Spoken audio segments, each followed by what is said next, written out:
What is happening out there, Rotoscouts baseball fans? Good to see you guys. Welcome to a Wednesday show. Really interesting day to break down. We've got 11 games on FanDuel starting in the 6:30 region. Just 7 of them on DraftKings starting after 7 p.m. A little broken up slate today. A couple launching pads. That game out in Vegas. We're repeating the moonshot game that we had the other day. 14.5 run total in that one today. Both teams over 7 implied runs. Should be a wild one to talk through. Really interesting one to break down. Hopefully your days out there are going well. A couple few people in the chat already. Larry's here. Ducking's here. A couple of regulars. Cujo, there he is. Walking in the door right on time. Larry saying I can do work for 4 games. Yeah, the first 4 games, if you're playing on DK, might be a little bit irrelevant. I will try and make decent time through those as usual, just because I do know there's more interest in the DraftKings slate. So we might hustle a little bit more on FanDuel, hustle for us. But a lot to talk about. We've got a couple hours to get through. So why don't we dive on in? I'll pull up the board here. As we get started, hit the like button just right as you come in the door. Just smash the like button. Whether you're hearing me now, whether you're hearing me at 5 o'clock sometime rewatching this, hit the like button. If you want to subscribe to the channel, I'd appreciate it. It does help, but I understand how subscriptions work. I don't really subscribe to any/many YouTube channels, maybe a couple. So I get it. But if you hit the subscribe, if you want to get notifications, hit the little bell. And most importantly, leave a comment. Come back after the show, leave a comment. That really does help. And I think that's the reason we've been getting a little bit of an uptick in views. Some people have been really nice about making sure they come back every day, leave a comment on the video. And to incentivize you guys on that front, I decided, and this is super low tech because I decided this about 5 minutes ago, above our stacks board here, we've got a little contest that I'm going to kick off starting right now. Win a free month of content at rotoscouts.com. And you can cash that month in now for baseball, the end of the NBA and NHL playoffs. You can wait if you want to, cash it in say, September when you get baseball and football included in it. Whatever you want to do. But it's going to be a multi-day contest. The rules are all highlighted right there.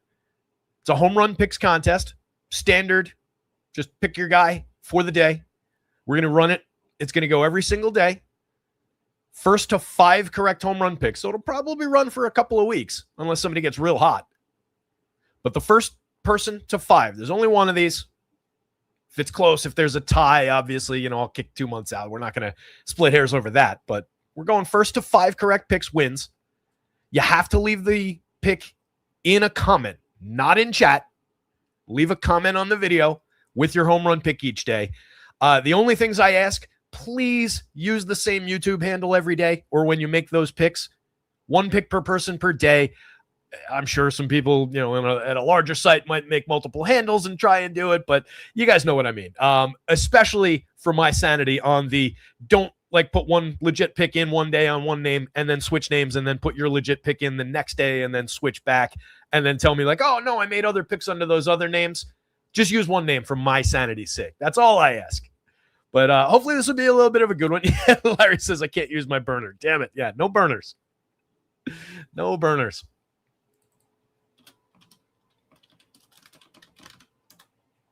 There. 1 pick per person per day. First to 5 wins a free month. Again, leave it in the comments. That's also your stacks board for the day. You can see a lot of missing teams on the DK side of it. Really interesting board.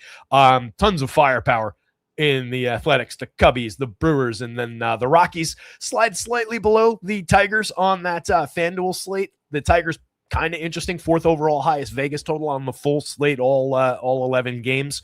Checking in with a lot of value going up against an opener-follower situation. I think they're kind of interesting on FanDuel on the blue side. We'll talk about that game in just a minute. Let's take a look at the runs board, though. As you can see, Ducking likes the contest. Good. Yeah, hopefully that one, hopefully it's fun. I make my home run pick every day. I know everybody enjoys making picks, so hopefully that's a fun way to do it. And if it's successful, look, on my end, obviously the goal is to get some commenting on the videos, right? Everybody knows that. But if it's successful, if you guys enjoy it, if it goes smoothly, if it's not too gigantic a burden to track the scoring, which I don't think it will be. We can definitely repeat that going forward. We'll do 100 yards and 150 yards and a touchdown or something like that once football arrives. We can figure things out. But let's get into this one. It is a large FanDuel day, slightly smaller DK day. George Kirby, Brandon Young opening things up in the Mariners and Orioles game. You can see healthy 4.5 run totals on either side of that one, despite Kirby being a very good pitcher. For one, the Orioles have been putting up runs against right-handed pitching this season. And for two, Kirby's hit some bumps, especially in recent starts. 6 runs going back on May 17th, 3, 4 earned runs in the next 3 starts. Limited strikeout totals, pitching shorter outings than we're used to seeing out of Kirbs. Hopefully everything's okay as far as the arm health goes and all of that, and no reporting otherwise. But a concerning stretch there for Kirby, and then interesting total on the Orioles side. That said, I have a lot of faith in George Kirby just finding it again, assuming all is well. So no issues using him on the mound on FanDuel either. Brandon Young has pitched just somewhat effectively. He's worked to a 3.47 ERA, but has a 4.78 underlying xFIP. He has pitched deep into his last 3 starts, pitched into the 7th inning in each of them, hasn't given up more than 3 earned runs. It was against Toronto twice and Detroit once.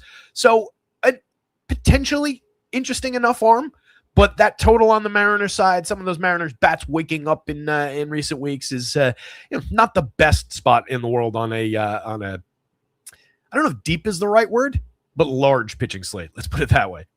Going to the next one, this is that interesting spot for the Tigers. You can see they're pulling one of the higher totals that's not in the launching pad games at 5.39 implied. That was the 4th highest on the slate, showing a little bit of power upside. They're going up against opener Andrew Morris, who's supposed to be followed by Mike Paredes, unless something has changed there. I think you're just dealing with Paredes worked in this role on the 31st and the 4th, and he went 3 2/3 in both. So I think we're just dealing with a 4-run cap on Paredes following an inning of Morris. Morris did go 2 the last time he opened, actually, so maybe you get a second inning out of him, and they'll look for the pairing to cover the full 6. But either way, I don't think you're going pitching on either side of that one, and probably just no overall impact to the Tigers' bats. And then Framber Valdez on the mound for Detroit, going up against a gettable and off Twins team. Framber's had an up-and-down season. He's had a couple blow-ups that have really bent his numbers a little bit, but even the underlying stuff, not as sharp as normal. The strikeouts are down again somewhat. Is still a good run limiter in terms of keeping power in the yard outside of a wonky 3-home run day against Boston. He's been mostly effective in that regard. And it's not an overly intimidating Twins team, but another spot where 4.23 implied is not nothing as far as that Vegas total goes. The Dodgers check in at a 5.03, another interesting squad, difficult to suppress. They're going up against Jared Jones, who's now in his 3rd start back in action at the major league level, had made some under 5 inning rehab starts, but made 5 starts in the minors before getting back up. Went 4 1/3 in the first one, struck out 6. Was not great because they gave up 5 earned runs, but the 6 Ks were nice to see. Gave up 2 home runs, so a little bit of happenstance in there. Second start back at Houston, went a full 5.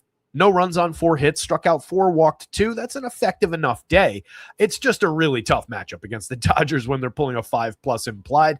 The Pirates on the other side, just a 3.57 implied total. They're going up against Shohei Ohtani, who is not available as a hitter on the FanDuel slate, but should look to dominate on the mound, especially if there's no O'Neal Cruz in that lineup again. That obviously takes a lot away from the Pirates in terms of their overall upside. It's been an effective squad, but a 3.57 implied total on a slate with a ton of offense showing doesn't look that appealing.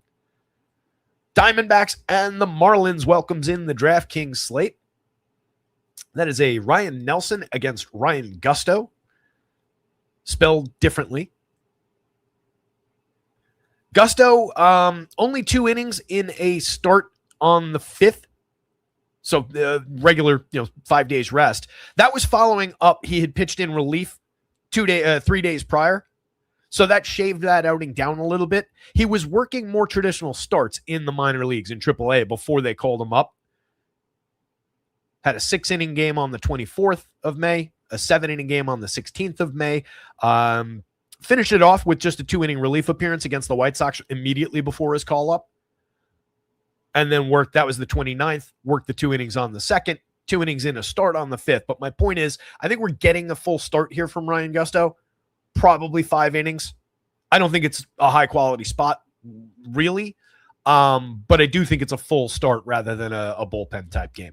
Ryan Nelson has had spots of effectiveness throughout the year. He can hit stretches where he's very, very good. Right now, he's had a few decent ones in a row. He went clunk in just one of them on the 30th against the Mariners, gave up 4 earned runs, but a stretch of 7 starts around that one hasn't given up more than 3. He had found a little bit of strikeout upside, but that's diminished in the 4 most recent starts, where he struck out only 3. It's not a high upside piece, but it's a very gettable opponent with the Marlins in town, or going into Miami, rather. Just under a 4-run total on the Miami side, just over a 4-run total on Arizona side.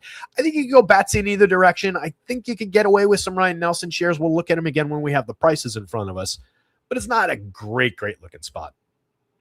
Phillies, Jesus Luzardo on the mound going up against the corpse of Max Scherzer. Max was really kind of scuffling his way through the beginning of the season before going on the IL. This is his first start back. I am not overly optimistic. The home run pick of the day comes from the Phillies. It's super obvious, but he's drawing Titanic numbers that I couldn't avoid, and at least it wasn't one of the launching pad games, so I went in that direction. Oh, that should be the other rule for the home run pick, by the way. No using my pick, which will be announced during every show. That's the other catch. So you can't use the guy that all announces the home run pick of the day. It's also up on the website at rotoscouts.com. Speaking of, rotoscouts.com. Free weeks still available. There's still a few of them up there. We've had a bunch of people picking them up over the last few days as I've been doing a better job of calling it out maybe. But 100% free week at Rotoscouts. Free first week on a weekly with promo code CubsWin. It's on the bottom of your screen right now. All one word, capital C, capital W. Free first week. We have weekly, monthly, and quarterly plans available. Includes all 4 major sports. Tons of content for baseball, projections through the end of the finals for basketball and hockey. Let's go Knicks. Under $1 a day all in when it's regular priced. Weekly, monthly, quarterly plans. Promo code CubsWin gets your free first week on a weekly. So check that out as well. Do that in anticipation of earning your free first month. We're just giving shit away over here. Phillies and the Blue Jays, like as I was saying, so Max I don't think is an option on the mound, and I'm probably leaning into some Phillies bats. 4.56 implied total. Honestly feels a little bit light. Max did have one, what I would call good outing, and even that, it was a 6-inning day against the Diamondbacks, just 2 earned runs on 5 hits, but he only struck out 1. He walked 1 in that game. He had a 6-inning start in the first one. It was against Colorado on March 31st. Only 1 earned run in that one. Gave up a home run, 4 hits, struck out 4. So I guess it is 2 semi-effective starts. I was hopefully optimistic about Max. You know, the story when the season started was he started playing the piano and it helped with his thumb issue and so on and so forth. And didn't really seem to have landed, you know, around those 2 okay games. He had a 7 earned run game against the Guardians, an 8 earned run game against the Twins. Not great. On the Philly side, Luzardo, I definitely think despite some bumps in the road with some hefty earned run totals against him as well, I think that's your more high-end option here. It's just those Blue Jays, as we keep on focusing on, can be pesky. They're low strikeout. They've got some good bats. They've got a lot of guys who just put balls in play. So things could go sideways in a hurry for Luzardo again. Going down the board, we have Andre Palante on the mound for the Cards going up against the Mets. 4.28 implied total leaves the Mets as usable, but not completely ideal. When he's going right, Palante's typically good at keeping the ball in the yard. So far this season, 8 home runs in his 12 starts. It's just okay. A couple bumps in the road, but it's only 4 earned runs. 4 earned runs on the 29th. It was just a 3-inning day. Threw a lot of pitches, 8 hits allowed, 4 earned runs, 3 strikeouts, and a walk. Gave up a home run. That was against the Cubbies. Couple few good starts around that one. You got to go back until the beginning of May. A 5-run day over 6 innings against Milwaukee on May 6th to find the next bad one. And then there were the 1 or 2 bad ones at the beginning of the year. Always going to come in at like the lower middle part of the board. He's loosely usable depending on price on your site of choice. And then the Mets are rolling out opener Austin Warren. And as of earlier, they had not announced that it would be David Peterson as the bulk reliever. That's my expectation. Seems to be the expectation around the industry. If it changes, we'll change it. If they announce a bulk reliever at all, just be aware that there's a chance David Peterson doesn't pitch unless they announce it. And they might have in the last few minutes, in the last half hour or so. I haven't double checked. Bats in that one, I don't love the Cardinals. Peterson, when he's on and when he's pitched in this bulk relief role in some spots, can be effective. I don't love the upside for the Cards at a 3.81 implied total. Probably lean slightly toward the Mets, but there are some interesting young bats in that Cardinals lineup. So if they come up as a 3-man, as a secondary stack, I wouldn't rush to get them out either. Chris Sale, probably the class of the day going up against the White Sox here for Atlanta. 346 implied total on the White Sox. Obviously, he has an opportunity to just breeze on through that lineup, find a bunch of strikeouts. We talked about his most recent start against Toronto as we were talking about the peskiness of Toronto. It's a great example. He struck out 6, walked 2, didn't have a bad day over 5 2/3, but gave up 10 hits to that team, 3 earned runs. These White Sox, there's a couple bats in that lineup that kind of fit that profile of being low strikeout, like a Sam Antonacci, Chase Meadroff, just put the ball in play type of hitter. But by and large, the White Sox have gotten through on just a couple of power bats in their good games this year. So I think Sale has a ton of upside for a clean start, probably a nice deep one too, going about 7 innings. He's completed the 7th 4 times and completed the 6, exactly 6 innings, another 4 times through the season. Monster opportunity for a quality start, the win, et cetera, et cetera. Davis Martin, who's been pitching very well this season, but the price has gone way, way up. Facing that fearsome Braves offense, but they just lost Ronnie Acuna again last night, unfortunately. So obviously a major hit just as Acuna was getting his feet under him for the season. Another hamstring issue going to be out for probably a few weeks. So different looking Braves lineup. There's still a lot of threat there for a guy like Davis Martin, who there's a lot of good in Davis Martin, but there can also be a lot of contact, not a supreme strikeout pitcher. Last couple starts, a 6-run day over 4 2/3 against the Twins, who are not the Braves, and going back 2 starts prior to that one at San Francisco. That team is certainly not the Braves, and especially not in that ballpark. Give up 4 earned runs over 5 2/3, struck out 7 to claw some of it back. But where he's priced, even if the Braves have like a 4-run day, it's going to be bendy to your effectiveness of Davis Martin. Mackenzie Gore feeding a 4.88 implied total toward the Royals. They're showing a little upside for power. They've got some really interesting bats. Gore's had an up and down season, had a stretch where he was giving up a handful of earned runs in every start. Strikeouts were down a little bit. He's kind of gotten it together in several of his recent games. Going back to like May 12th, he had an 8-inning 1-run game against the Diamondbacks, struck out 5 and walked 1, followed by 6 1/3 of one run combined over those 12 1/3 innings against KC and LA, but then kind of cratered again last time out against St. Louis, where we were talking him up a little bit, saying, he could probably handle those kids if he's back on form. 4 2/3, faced 26 hitters, gave up 4 earned runs on 9 hits, struck out 5 and walked 3. It's a problematic start. Mackenzie Gore hasn't exactly been sharp with that total going in KC's direction. 10-run game just looks like a hitter-friendly environment.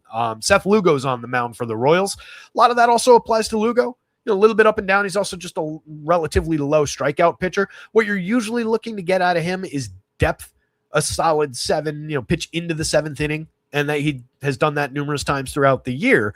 But the runs come and go, the strikeouts come and go. There's not a ton of quality there, and the Rangers are pulling a 5.23 implied against him.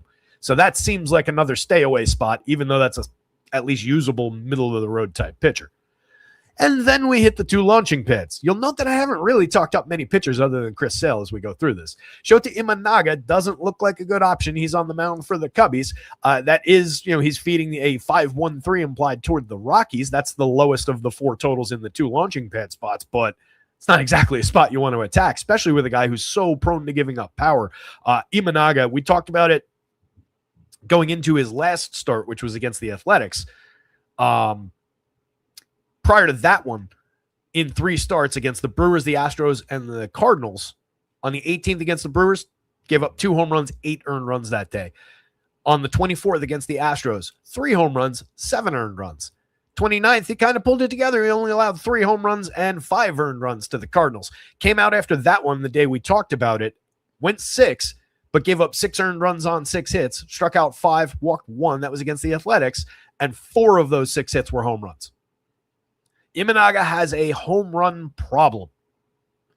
It is not going to work out well for people who roster Shota Imanaga by most accounts. There is a lane where he finds the strikeout upside against that Rockies team, but you're really just playing with fire going there. I can't imagine he's going to be highly owned. He is a talented guy when all's going well, but the contact he's allowing this year is just dangerous. And then Michael Lorenzen's going back the other way. Has only completed 5 a couple of times on the season, pitching in this ballpark against the Cubs team with a 6.5 run total, all their ability to get on base, hit for power, et cetera, et cetera. It seems like a stay away spot.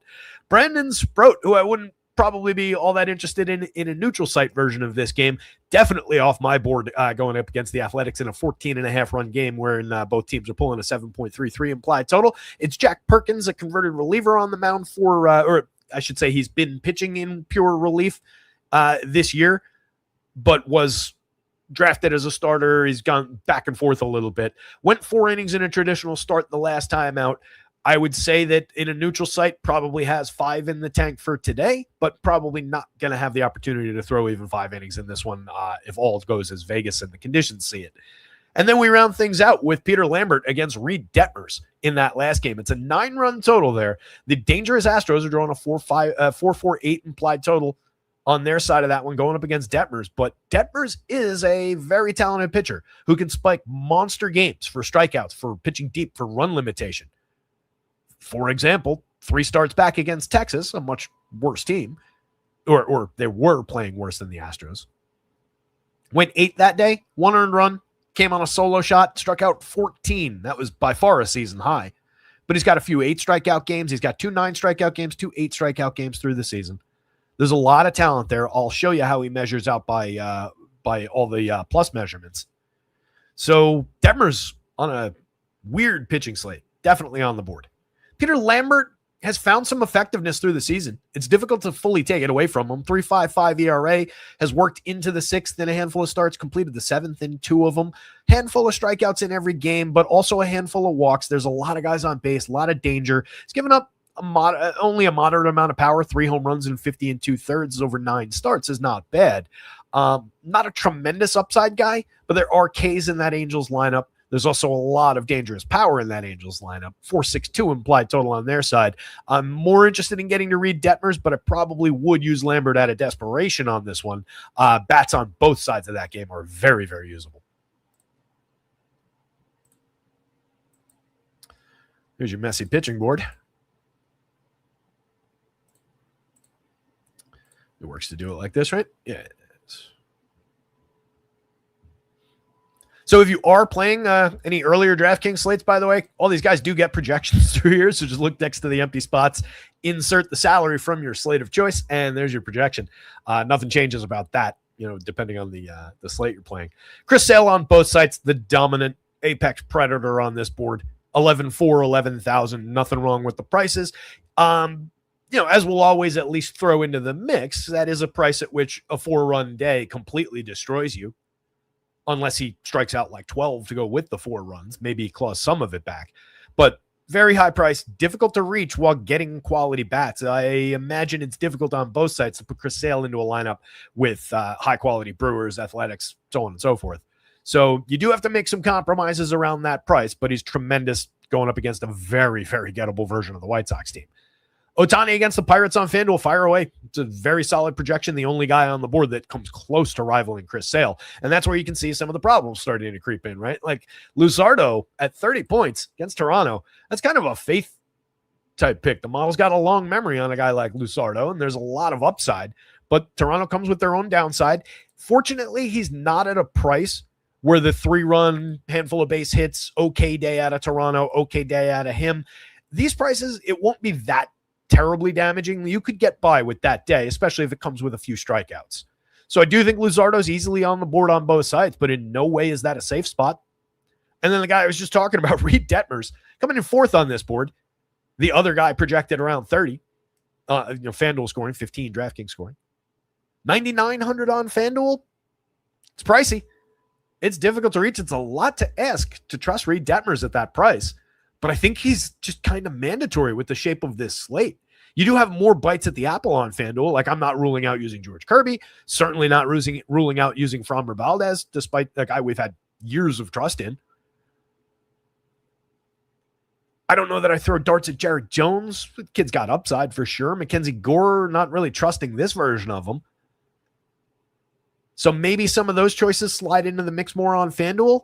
DraftKings did you a favor pricing Reed Detmers at 75. That gives you a very good go-to SP2 option on a day where your other choices are a struggling Mackenzie Gore against a Royals team pulling a healthy total. Imanaga at Coors. Seth Lugo against the Texas team with above a 5-run total. The bloated body of Max Scherzer. David Peterson as a bulk reliever who might not even pitch. It is ugly on DK today. So I think that $7,500 price probably makes Detmers pretty popular over there as an SP2, but that is your most useful guy anywhere close to that range. Kirby, again, against Baltimore, they've been putting up runs against right-handed pitching as an active roster, but that's a very good price to find George Kirby, considering his history, considering his ability to pitch deep into the game. As I said at the top of the show, I have no guarantee that he is healthy, except for the fact that they keep rolling him out there. So presumably he is. And if there's no underlying issue, I fully trust George Kirby to get it back. That's a very good price to go find out, and he projects well. Martin, this is the uncomfortable price I was referring to on FanDuel. If I'm paying 10-9, I'm finding another 200 to get to Shohei Ohtani. I'm finding another 500 to get to Chris Sale. Just is what it is. Even with no Acuna in that lineup, I have a really hard time paying that price for Davis Martin against a good Braves team. 95 on DraftKings with fewer options. That is one of your leading SP1s, unfortunately, over there. Good luck with that. He's been pitching very, very well. I don't want to take it away from you and say that, it's not a good option. It is a very good option because of how well he's been pitching. But I do think he's been pitching a little over his head by the numbers. We'll give it a solid look when we pull that game up. But there's just so few options that you're going to go to that. And if you're not paying up for Chris Sale, maybe a good day to put together Lusardo, Detmers at fair prices. Maybe he's more a part of that conversation. But he is your only other high-priced option on DK. Again, Jones, it projects out okay, but I don't really trust it. The other thing about it is I think that's your probably absolute ceiling. You're probably looking at 5 innings of Jarrett Jones, and then that's it. If he's going well against the Dodgers, I don't think they push their luck in his third start back. So that's the only, that and the opponent are the major limiting factors there. You're probably not getting ceiling on that. And it's probably not worth buying at 75 on FanDuel because you're not likely to get a quality start bonus, so on and so forth. I talked about all the dangers of Imanaga. He's not even cheap. 89 on FanDuel, not comfy at all. 8,000 on DraftKings. But there's a believable path, like I said, where 30% of the time, 25% of the time, he has at least a serviceable DFS start. And kind of a dearth of options. Maybe you do embrace it a little bit. Brendan Young against Seattle, probably on the board at 84 on FanDuel, but I like basically everybody else not named Imanaga above him or Jarrett Jones better. So that's a little problematic. I have faith that Seattle lineup is going to continue to come around. 84, not a terrible price to throw the dart, though. Lambert, 93 on FanDuel. A little uncomfortable against a high-impact Angel squad. 8,200 on the other side. Definitely a part of the DraftKings slate in a much, much bigger way. That's a guy you're going to have to embrace. And again, he's part of that conversation of, all right, I'm not going to be able to afford Sale in this lineup. Can I get Detmers and some Peter Lambert? And that's not a bad combo for this, right? 82 for Lambert, 75 for Detmers. Probably is a popular combo, though, because, again, 2 of the more visibly usable pitchers. Nelson against Miami on FanDuel is interesting at 79. There's enough upside there, and there's enough of a price offset from most of these guys. The thing that hampers his value, I think, is probably right there. 77 for Framber if he just gets his shit together for this start. He's got ceiling on that projection. He's already projected a couple points apart. Ryan Nelson could close the gap with a good day, and it's not an intimidating opponent in Miami. Good pitcher park as well. But Nelson's also been really up and down this year. So the fact that Framber comes in 200 cheaper kind of draws me in that direction. And I don't know that he necessarily gets all that popular. I think people have a big problem with Framber Valdez, especially when he's not pitching well. Lugo at 88.76. I think it's another case where DraftKings, much more important on that slate at that price. 88 on FanDuel knocks him down a peg for sure as far as value. He's probably barely an $8,800 pitcher if you neutralize everything about this game. And with Texas coming in at above a 5-run total, it just doesn't feel great to go there. Joker's excited about it. Or he's coming in to warn you not to play Seth Lugo. This is a game with 16-mile-an-hour wind blowing out to left field once again in Kansas City. You also do have a little weather in this one and in the game in Chicago to be aware of. Let's call that out. Detroit's on the board in that mix as well, but it's a very low chance of precipitation, yellow on Ross board. And same thing with Citi Field here in New York. Little higher chance of precipitation for Cards Mets, but only 37%. Roth has it yellow. Wind's blowing out in that one as well. Roth's take on this game, Texas at KC. Nasty storm line pushes into KC, fades out if it. A nasty storm line pushes into KC and fades out if it does so. Okay. What he means there. I don't really know the outcome here, but a delay of some sort seems likely, and as of now, I'd bet on them getting a game in. So Roth says he bets on them getting a game in, but there's probably going to be a delay, to summarize. The White Sox, the Braves at White Sox game, and again, this potential impact to Davis Martin, potential impact to Chris Sale, which would be a lot more problematic. Storm line clears around game time. My assumption is they late start for an hour or two, and then they can play ball. So you're almost certainly getting a late start in the Braves-Chicago game, but seems like there's a clear path after that. So just be aware of those. Yeah, the point there was the win, the conditions are pushing those totals and just working against the pitchers in that game. And the same thing goes for Mackenzie Gore on the other side of it, having an impact on him in addition to his okayness. Scherzer at 64-65 really doesn't feel like a good dart to throw even for value. We're probably not getting that many innings if things go well. Phils are showing a lot of quality. Feels like a stay away. Peterson at 68 on FanDuel, I don't think you want it or need it without the quality start in play, working as a bulk reliever if he pitches. 73 maybe would put him on the board if we get a guarantee that, yes, he is going to come into this game. But it's not a great price for that. Perkins, 58 in the launching pad. Pretty hard, no. Neutral site, sure. Sproat, same deal, 55. Palante at 68 on your DraftKings board for sure against the Mets. That's just one of your only value, total bargain bin type options. But it's Andre Palante. We know that that's not a premium pitcher by any means. Gusto, I don't think we're getting enough upside out of it. 6. Paredes working in bulk relief, no. Lorenzen at Coors, no. Andrew Morris working as an opener and Austin Warren working as an opener. So it's a really ugly slate on the mound. Like I said, it's not deep because there's not a lot of go-to options. It's just a long list. Let's hit the lineups button here. As I hit the lineups button, you guys hit the like button. Make sure we get this started up. Adames scratched for San Francisco. That was Daniel Pope calling that out. Yeah, thanks, Larry. I caught up to that that I had to talk about the weather situations there, as you saw.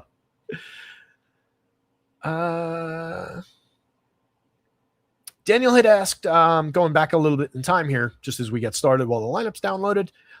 Daniel Pope had asked, what's up? I'm doing fine so far as in the mini maxes. Any help for late swaps?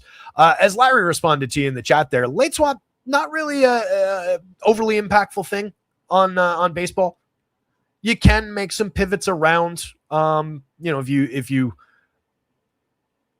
I would probably put it as, if you had spots that started were things that are not in your lineup, but were in, you had expectations for public ownership that didn't come true or didn't meet projected public ownership that you were using.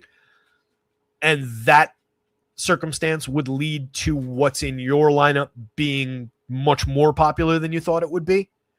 That's when maybe you make some changes there for leverage purposes. But it's really not as big a deal for MLB as it is for, say, basketball, for football. What else is going on out there? Daniel asked, do I tell you my dinger call here? Dingler would be a good pick for the dinger call. He's at 10 home runs since May 5th, which I know because we picked him up as a replacement in the league I share with Mike and Lou. And I was bragging about that yesterday, that I picked the right guy. Daniel saying, I now have 50% McLean versus King due to the late scratch. I mean, McLean hasn't exactly been good. King, talented pitcher, but kind of a middle of the board, as far as downside, should keep the ball in the yard. That's a spot you could definitely, look around and see what else fits into that role. It would just depend on what else is on the board that offers you similar upside. How are you using your money? Does it require a second pivot to get to something reasonable, and what does that cost you? Those would be my considerations there. But part of it is so much that we're chasing spots and combinations. The projections are directional rather than just totally linear. You're not dealing with tons of late scratches and late replacements like you're working on right now, obviously. So there's just less, organic need to make those changes as far as late swapping goes. But going back to the question about where to put the dinger pick, down in a comment after the video ends. And if you weren't here a few minutes ago, I'll pull it back up now before we dive in. Hit the like button, subscribe to the channel. Where the hell am I going? Over here. Focus your attention right up here, folks. We are running a multi-day contest. You can win a free month of Rotoscouts content. As it says in the small footnote there, it's a free first month on a monthly. It will renew at regular price. If not canceled, cancel at any time, as these things always go. Free to enter. Leave your home run pick of the day as a comment, not in the chat, as a comment after the video. My goal here is to build up the comments a little bit. It's multi-day. 1st to 5 correct home run picks across the spread wins. You have to use the same handle every day for my sanity. No burners allowed. 1 pick per person per day. Leave it in the comments. Win yourself a free month. There are also several free weeks on a weekly still available thanks to Cubs. Promo code CubsWin as is scrolling across the bottom of your screen right now. There's your stacks board for the day as we get into things. So memorize that. Some of the obvious teams are right up at the top. Looks like we got the O's lineup in. This one's on FanDuel only. Mariners lineup yet to arrive. Again, George Kirby, very talented guy. Typically pitches deep into games. You can see a lot of the talent right there. All 3 of those marks are above average, especially the location pitching plus numbers way above average. He has been good at inducing ground balls, keeping the ball down, limiting barrels, resulting in a 2.17% home run rate. That's pretty characteristic for this starter. 4.04 ERA, but a 3.55 xFIP is nice and tidy underneath and reflective of the talent, kind of where he was last year. 4.21 ERA, 3.25 xFIP, 3.39 SIERA, but had more strikeout in his game last year. 26.1 is down to 19.8 this year. Lost a little bit on swinging strike. Walk rate is right about the same, so it hasn't been crazy problematic. But we need and want more strikeout out of Kirby. But that's knocked the price down. 82 works. And not on DraftKings, so I didn't need to scroll over.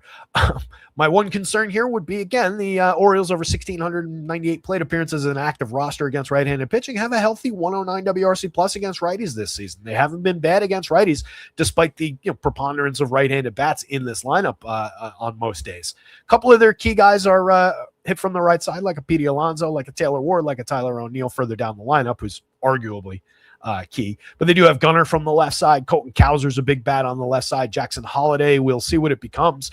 Off to an okay start for premium contact, but not much else over 65 plate appearances. I think it's a usable George Kirby at worst. Going the other way, Brendan Young at 84. Just 17% strikeouts in his 9 starts, 49 and a third. Pitched to a 3.47 ERA, but a much higher and concerning 4.77 xFIP. SIERA, probably the truth is around a 5-run pitcher. Gotten a little bit lucky to be at 2.80% home runs on a 16.6 degree average launch with that kind of hard hit and exit velo. Has missed a few barrels handily. So probably some happenstance keeping it a little light there. The Mariners could change that tune a little. You can see Julio at a 13.50 in the home run model, giving you some quality. A couple of few 9s through some of the lefties and the hard hitters in this lineup. This Mariners team is loaded with quality, especially when it comes to just looking at the DFS of it. Like Patrick Wisdom, you could very easily argue that Patrick Wisdom is not a very good option in Major League Baseball. But for this, all we need is that one monster batted ball event, and that's all Patrick Wisdom does. Well, that strike out. So absolutely, at these prices, especially with first, third, and outfield eligibility for 2,200, that's a piece. That's a chip that you can move around. That's a one-off piece against a pitcher who is a fly ball trajectory pitcher that gives up a little bit of contact. So it's not a safe spot at all for Brandon Young. He projects out all right for the money, but I like George Kirby a lot better on the other side. Mariners are usable at 4.54 implied. You can see the downside of Brandon Young right there, even though 4.56 on the other side for the Orioles is essentially the same number, just more proven track record with Kirby. Cole Young in the leadoff spot in the projected lineup for the Mariners. Usable piece. He's been okay. 95 WRC plus, not great, but 328 xWOBA hiding under that ugly 300 actual. Some productive games, getting regular opportunities over 272 to start the season. Nice and cheap option at second base. You can use Cole Young to set the table for your team, but since it's FanDuel only, you're only getting 4 choices here. There's a lot more quality in the other guys. Julio, obviously, your key, your linchpin here, 13 home runs, 9 steals. Slash line starting to come together a little bit, up to a 117 WRC plus. Very interesting 343 actual, but under a 333 actual. Making okay contact that is pretty reminiscent of the last couple seasons. Lots and lots of upside in Julio, especially with a 13 plus in the model. Josh Naylor, 9.21 on the home run model. He's hit 7. He's stolen 12 bases. We're maybe on our way back toward 2030 quality of last season. I don't know necessarily that he gets to either of those numbers, but this year looking like it will end up looking respectable next to that season as far as the counting stats. Long way to go to get to the batting average that he put up last year, some of the ancillary stats, but a very good option at a fair 3,100 at first base on FanDuel. Rosarena, the highest priced player on the team at 3,800. He's stolen 18 bases. He's also getting on at a 385 clip, creating a ton of runs. He's an excellent option in a baseball sense. He's a very important part of this offense and how they create runs. But this is a very high price to pay for Randy Rosarena. And there are other high-quality bats like Luke Raley, like Dominic Canzone, that we can believe in and we can get similar things from at much cheaper prices at the same position. 900 less for Raley, who's hit 13 home runs, has a 136 WRC plus, has a little more to give with that 369 xWOBA. Dominic Canzone has a 377 weighted on base with a 381 xWOBA underneath it. Hitting for average, getting on, 8 home runs, high impact bats both. 18.8% and 17% barrel rates. Those are star caliber barrel rates. Those are absolute star power hitter numbers. Neither of these guys has put up monster seasons, but both of these guys have put up quality in the past. So I have no issues going around Randy Rosarena when I only get 4 choices here. But if I'm building a bunch of Mariner stacks, Randy's in a lot of them. Wisdom I talked about already, but again, just masher of baseballs. Expect a 0, and if you get something better, it's probably a significant score. Colt Emerson, their high-end rookie, 3,100. He's been okay. 4 home runs and 69 plate appearances, paid off some fantasy bills. 372 weighted on base, but a 232 xWOBA under the surface is ugly. Hasn't made the best contact despite the home run total. Striking out a little bit too much, walking a little bit not enough. But should pull it all together. This is a very high-end kid. Johnny Peretta, mix and match piece, who's had a pretty decent 57 plate appearances so far, 121 WRC plus. Good numbers on Peretta, all right? Yeah. 78 pretty irrelevant plate appearances last year, 40 pretty irrelevant plate appearances the year before. Maybe pulling it all together. I said I was going to talk through the FanDuel only games quickly, and here I am looking up Johnny Peretta's. What is it? Peretta, excuse me.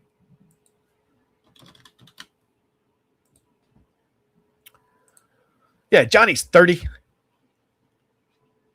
175 plate appearances in the show by age 30. The 2 home runs that he's hit so far this year are the only 2 home runs he's hit. Yeah, I don't think you need to go to that option if he's in the lineup at all. On the Orioles side, they're usable.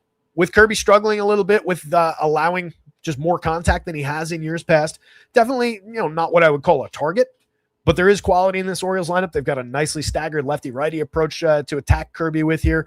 Again, that helps negate some of the right-handed lean of their best bats. Taylor Ward still lacking the power output that we're used to, but still coming in at a 403 on base percentage on the year, 18.8% walk. At worst, he's a great table setter at 3,100. You can definitely go there. Gunnar, monster power upside. He's hit 13 home runs. Otherwise, he's mostly scuffling his way through the season. Remains concerning at 305, 304 in the WOBA and xWOBA department. But we've seen too much quality to not expect that he pulls everything together in an ongoing sense. And he would be a very important bat to use with the Orioles here. Pete Alonso, 3,500, 10 plus in the home run model against Curbs here. He's at 13 on the season, 367 xWOBA under that 331 actual for Pete, 11.7% barrel, 55.6% hard hit. With all of that in mind, I still anticipate a Pete Alonso power surge here. He's been behind the pace of the league leaders on the season, but what do we have? 20 days left in June. 10 home runs in 20 days kind of a stretch to normalize that and put him right among the league leaders again. Not out of the question, and kind of in the cards with the contact that he's been making and with just what he's done throughout his career. Colton Cowser's a masher of baseballs from the left side. Solid barrel rates, hard hit rates over the last couple of seasons. This year's hard hit rate is lacking at 32.3 over 154 plate appearances. But I think based on what we've seen in years past, we give him time to normalize that. And if we're just picking off fantasy quality, that's a big home run opportunities. 7.32 in the model for only 2,500. He's hit 6 in his 154 chances this year. Good upside piece. Leota Taveras, more of a mix and match, fills some categories type guy. He can fill any of the categories. Over 201 plate appearances this year. He's been okay. 103 WRC plus, but right at league average WOBA with an below average underlying mark. Jackson Holiday came up as one of the top prospects, has just bumped his way along promotion, demotion. I think just needs to stabilize and just stay here and do your thing and figure it out. And that's what we're seeing right now. 65 plate appearances, hit a pair of home runs, stolen 3 bases, exactly at league average WRC plus, 338 xWOBA in the tiny sample. It shows a little bit of the quality, as does the premium contact. There's a good player in there. He's a guy you can use for DFS, second base eligibility as well at 2,900. Not a bad option for shortstop, but you probably want Gunnar there if you're going to this team at least more often. O'Neill, major upside, has had a terrible season, only 125 plate appearances. He was injured. He's just not getting opportunities. Weird because they're paying him money. Formerly, major upside as a home run bat with some steals as well, 31 home runs and 4 stolen bases back in 2024. Cratered over just 209 plate appearances last year that look a lot like this year so far. Going back in time, he had other seasons of quality for home runs and stolen bases, but he's a guy who's rarely able to stay on the field for long stretches, and it impacts just his reliability, his ability to just be in the flow of baseball. Blaze Alexander, another guy who we've seen hit the ball pretty hard throughout last year at the major league level. Right now, not finding the barrel, but a 47.7% hard hit rate, kind of interesting. 284, 342, 397, 7 stolen bases to go with that. Not a bad option at 25 across 4 positions. And Sam Huff, mix and match piece at the catcher spot while Sammy Vasallo is ailing.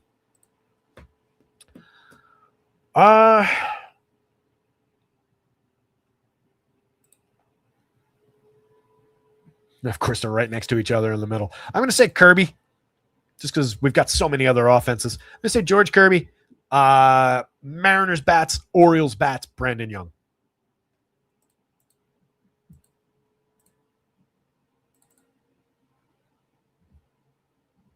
No Colson, no Antonucci in the White Sox lineup. Woof. Upside for Chris Sale. Both left-handed hitters, but I would have expected at least one of those guys. Lone Wolf says McLean's been killing it at the bottom of the lineup. He's a good play. It's a talented guy. I haven't had an eye on his recent handful of games. What's he been doing? Had a 2 home run day over the weekend, I think. Getting back to this whole block here. In typical McLean fashion, he's hit some balls hard. He's hit 5 home runs since May 14th, including. Excellent 363 xWOBA under a 359 actual, a 124 WRC plus. Still lackluster in the slash line, 219, 315, 516. That's what you don't get is reliability, but he's found some walk, 12.3 against a 26% strikeout rate over that stretch. And the 5 homers, the 5 steals, 13 runs scored, and 11 ribbies. Good for counting stats, good for fantasy. 4 doubles along that stretch as well. So, yeah, he's pulled it together. 297 ISO in that stretch. Not a bad option. Grey Ghost, if that's your home run pick that Josh Naylor mentioned there, that's got to go in the comments after the video to enter the contest. Again, home run pick contest going on. First 1 to 5 correct picks over however long it takes wins a free month. Leave it in the comment after the video. Not picks in chat do not count. 1 pick per person. No fake names. No changing names day to day. That will just screw me up. Twins, Tigers. I mentioned Frommer. I'm really interested at 77. Despite the struggles, 18.6% strikeout is down for him. 4.21 ERA is up. 4.27 xFIP. So he's pitching exactly to his expected numbers, basically.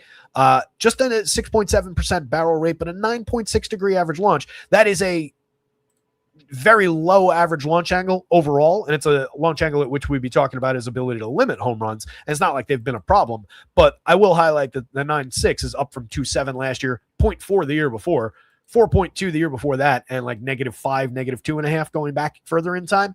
So this is the most launch he's allowed in recent years. It's led to some home runs, a little bit of an uptick at 2.21 over his 13 starts.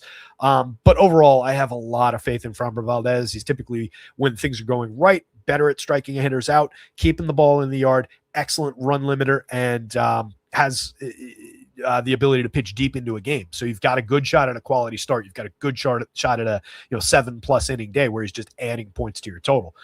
Mike Paredes as a follower on the other side, I don't think we're all that interested in. Tigers bats coming the other way, drawing a 5.39 implied total and a lot of upside there. They're really interesting. Kerry Carpenter, solid 11.34 in the home run model. Masher of baseballs, 9 home runs and 143 plate appearances, 270 ISO coming off an 11% barrel, 46.3% hard hit. Him, Riley Green, several of the other lefties, awfully interesting. Kevin McGonigal in the leadoff spot has been great since joining the team at the beginning of the year. 282 plate appearances. This kid's the rookie of the year in my mind so far. I mean, 286, 390, 419, 4 home runs, 9 steals, a 132 WRC plus. It's a big statement to call him the rookie of the year. I kind of just dashed it off without really thinking about it because we got a lot of high-end rookies this year. But he is, at worst, among the best. Easy go-to piece there. They got Gleyber Torres back in the lineup the other day. We've talked a lot about Gleyber and just his ability to get on base. He's a wildly underrated player because people expected him to be the 30 home run guy, and he's just not that guy. He's a low strikeout, high walk, heavy on base, a lot of run scoring, excellent option for correlated scoring, who occasionally can drive the ball, hit a home run. Over 171 plate appearances. We're at 270, 386, 362. 0.092 ISO, has a 342 weighted on base with a 330 xWOBA. His xWOBA last year was 363 under his 332 actual. He had a 113 WRC plus, 358 on base, 16 homers, not nothing for a second baseman. That is a very good player that people just don't use enough. So Gleyber Torres, I think among people who go to the Tigers, will be underowned by comparison to most of his teammates here, or at least the high quality ones. Seems like a go-to option for me, and the price is right at 29. The power of putting him at 29 and Carpenter at 27 into a lineup. And yeah, maybe you're forgoing Kevin McGonigal up at the top because I want to get to Riley. And then maybe I want to get to a cheap Spencer Torkelson and put it together that way on FanDuel. That's a 28.25 average for the 4-man. So you're talking about $2,900 a piece, a total of 11.3. That affords a lot of other options. And those are some of the most high quality bats with plenty of power upside. Good correlated scorer directly into the power bats, if you want to look at it that way. That would be forgoing Dylan Dingler, who was mentioned 10 home runs in the last month or so. 16 homers on the season, 248 plate appearances, has been outrageously good. 370 weighted on base, a 409 xWOBA underneath that, saying that he's got even more to give us. Absolutely ridiculous option. Don't need catchers on FanDuel. Pretend he's a first baseman. Doesn't matter. Riley, their best bat, 306, 396, 459, a 143 WRC plus. Dude's just good. Absolutely grab that bat if you're going to this team. 13.2% barrel, 51.5% hard hit. Similar numbers for Torque, 13.5%. The hard hit rate is down a little bit. He's a little bit less consistent, a little bit more of a frustrating option. But the ceiling rivals any of the other guys in this lineup or even potentially exceeds it. But just look at that solid stretch of barrels and power. That this Tigers team has not been overly good this year. It's just stunning. These guys should be so much better. Cole Keith, very usable piece down the bottom of the lineup. Just a 78 WRC plus, kind of scuffling his way through this season. Hasn't really found the premium contact like he was last year. We talked about the end of last year, saying that coming into this year, I really liked him for some upside. And I do in an ongoing sense. I think he puts together some interesting stretches this year. 2,400 filling second and third base, where I don't really want him as first base, particularly with other first base options on this team. But fills second, fills third, just fine for me as a even cheaper alternative if we need it. McKinstry, capable mix and match guy. Zach Short, less capable mix and match guy. McKinstry is more interesting than what he's been this season, but right now kind of going through it. On the Twins side, I kind of breezed past them against Framber. You can see what Framber does to the home run model numbers for even Byron Buxton, 7.53. That's an awfully low number for Byron. That's all Framber. Buxton does have upside. He's their key player. It's not a day where I'd really look to one-off Byron Buxton, though. Like if I just happen to have 3,900, I'm looking for a different star. Just because I don't like attacking Framber, because the home run ball is not very in the mix. That's not to say Buxton can't go out and get one, but it's not a highly probable event. Not like his normal days where he's got 19 and 253 plate appearances this year. He's an absolute stud. We just need him on the field. 137 WRC plus. Love it. Top of the board, Austin Martin. Mediocre so far, 247, 353, 333, really getting by with that on base percentage. Nothing reflected in the WOBA or the xWOBA to reveal quality. No premium contact to talk about, 99 WRC plus. So just like clinging, his mouth is below the water, his nose is below the water, but he's still got his hands on the life preserver there, and no signs that he's going to be able to pull himself up. Brooks Lee, mix and matchy output right now. 10 home runs on the board, but 241, 295, 418. Meh. 273 xWOB under a 313 actual. This is ugly. 97 WRC plus. Orlando Arcia back in our lives. 42 plate appearances of effectiveness so far this season. 326 WOBA, but a 280 xWOB under the surface. Shows the eventual decline. He's nice and cheap at 24. Fills second, fills third. If you're going to this team, no problems with using him, especially in the cleanup role. But it's not an ideal spot, and it's not a good pitcher to attack in general. And then you get to Josh Bell from the right side, mix and match at best. Royce Lewis has been struggling throughout the season. A lot of talent, but has not been able to put it together with any consistency. Luke Keeschel hasn't been the hitter we were expecting for as far as hitting for average. The on-base percentage is around average. We were expecting a little bit more there, too. 10 stolen bases, but just 81 WRC plus. No real effectiveness. 291 WOBA, 285 xWOBA. Creedler, Jackson, mix and match guys. Jackson under a neutral home run pitcher, I'd be talking about maybe you could pick off a really cheap catcher, but we're not on DraftKings. We don't need it. He's the dead min price as a mixer. He is a guy who has put a lot of bat on ball in small samples, but not an upside play. Tigers, Fromber, Twins, just because it's an opener follower that I don't think you want to go to on FanDuel. Hang in there, DraftKings folks. We'll get to your slate soon. Hit the like button, subscribe to the channel while you got the time. You're just sitting there not doing anything, ignoring these games. As I said with the pitchers, though, all your projections are right here. So if you're playing an early slate or whatever that these games are on, there's your numbers.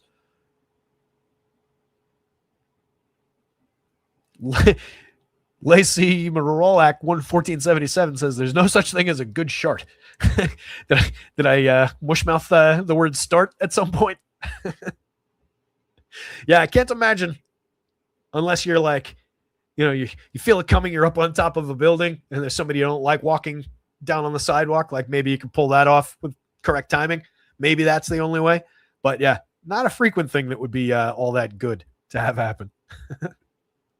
Jared Jones, tough spot. 75. I don't think you go there because you're probably not getting the quality start. Kid is good, as you can see right there in the stuff numbers. 23.8% strikeout against the 9.5% walk in the 2 starts back. Just refining his form. We saw how elite he could be 2 years ago before he went out for missed all the last season with Tommy John. Just working his way back. Probably capped at 5 innings if all goes well, and he's facing the Dodgers. Dodgers at a 5+ implied total. Definitely on the board. No Ohtani in your fantasy lineups, but he is hitting in the actual lineup, so that feeds the beast as far as this team goes. His ridiculous ability to get on base sets the table for everybody else. 417 on base for Ohtani at the top to set the table for Pies, Freeman, Mookie, etc., etc. Easy go-to Dodgers team at a 5+ total. And like I was saying yesterday about the Braves, which kind of worked out, especially if you had Matty Olson in your lineup, just upside for them slipping a little bit as far as popularity goes, because you're coming into this slate with Tigers 5-3-8. All these games loaded for offense. 4-5-6 on the Phils even could draw a little bit of attention. Dodgers, I don't think slip entirely through as an unnoticed spot, but I also think people probably looking at Jared Jones and saying, that's not a pitcher I really want to attack if he's on his stuff, even for just 5 innings. So maybe you get the Dodgers a little bit more lightly owned than they ought to be. Taking Ohtani's high price out of the mix does help the affordability factor. You still have a high-priced Andy Pias, but he's been paying that off all season. 15 homers, 7 stolen bases. A little dip around the slash line, which was kind of to be expected. 366 WOBA and a 351 X. Even if he comes down to the 350 mark, we'll still be talking about an all-star. Kid is just good. Freddie, one of the best first base options on any given slate. Pulled the batting average up a little bit in recent weeks, up to 10 home runs. 284, 366, 481. There's nothing at all wrong with that. 3,500. The price is still a little light. 29 on Mookie at shortstop. That's an ideal way to fill shortstop. If you're stacking Dodgers, or honestly, if you're not stacking Dodgers, it's Mookie Betts. I don't care that he's hitting 190, 259 on the front end of the slash line over 139 chances. He's blasted 6 home runs. He's making good contact with the 9.1% barrel. The hard hit rate's right around what he normally does anyway. Strikeouts, 12.2, in line with expectations. Walks down slightly, but we know he's got so much more to give. 277 weighted on base, a 333 xWOBA if you just needed the proof from this year's underlying numbers. Mookie's going to come back to life, and you want to be early at that price at 2,900. Even if he goes 0, especially within Dodger stacks, that was still a good choice. If he goes for 0 and you used him as a one-off, it's a less good choice. But within Dodger stacks, that is an absolute priority at that price. Max Muncy, another priority. 3,100 at third base makes no goddamn sense. 14 home runs, a 269, 358, 517 slash line, a 391 xWOB unders, 381 actual, a 144 WRC plus, second on the team behind only Shohei Ohtani. 17.4% barrels, drawing an 11.8% walk. I don't really understand for a player that we've known to be this exact guy for years now. I have no idea why he's 3,100 on this slate. That's a 35 or more $100 hitter. Probably should be like 38 like Andy Paz. Just take advantage. It's not bargain bin cheap, but it's cheap. If I can go here and here to start my Dodger stack, and then I have a $3,100 Kyle Tucker who's leading the team in my home run model. Yeah, he's struggled, but it's still Kyle Tucker. Click. Whoops. Click that in. Makes the 35 there a lot easier to afford. Makes the 38 there. If we go to the higher priced Andy Pias, I'm still buying a 4-man Dodgers for $3,225 a piece, $3,300 a piece, $12,900 total. I can make that work.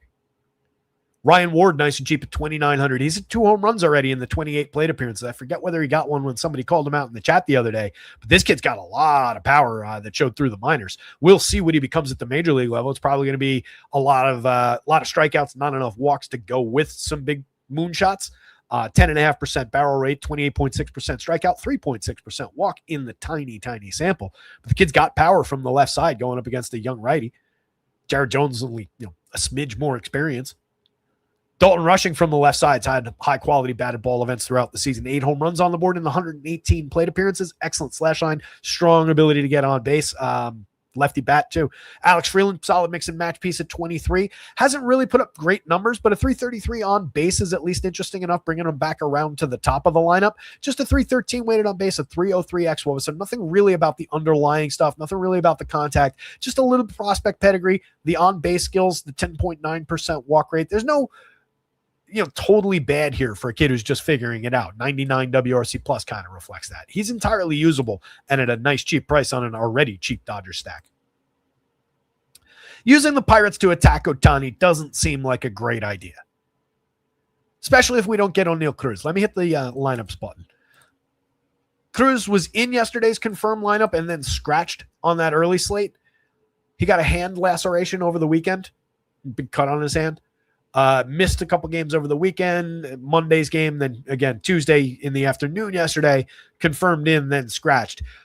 I would not expect them to send him to the IL or anything like that. I think there's a shot he plays today, but keep an eye on that. Without him in the lineup, this is a minimized spot for the Pirates.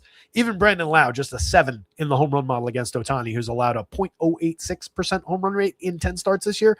Problematic spot for Pirates bats.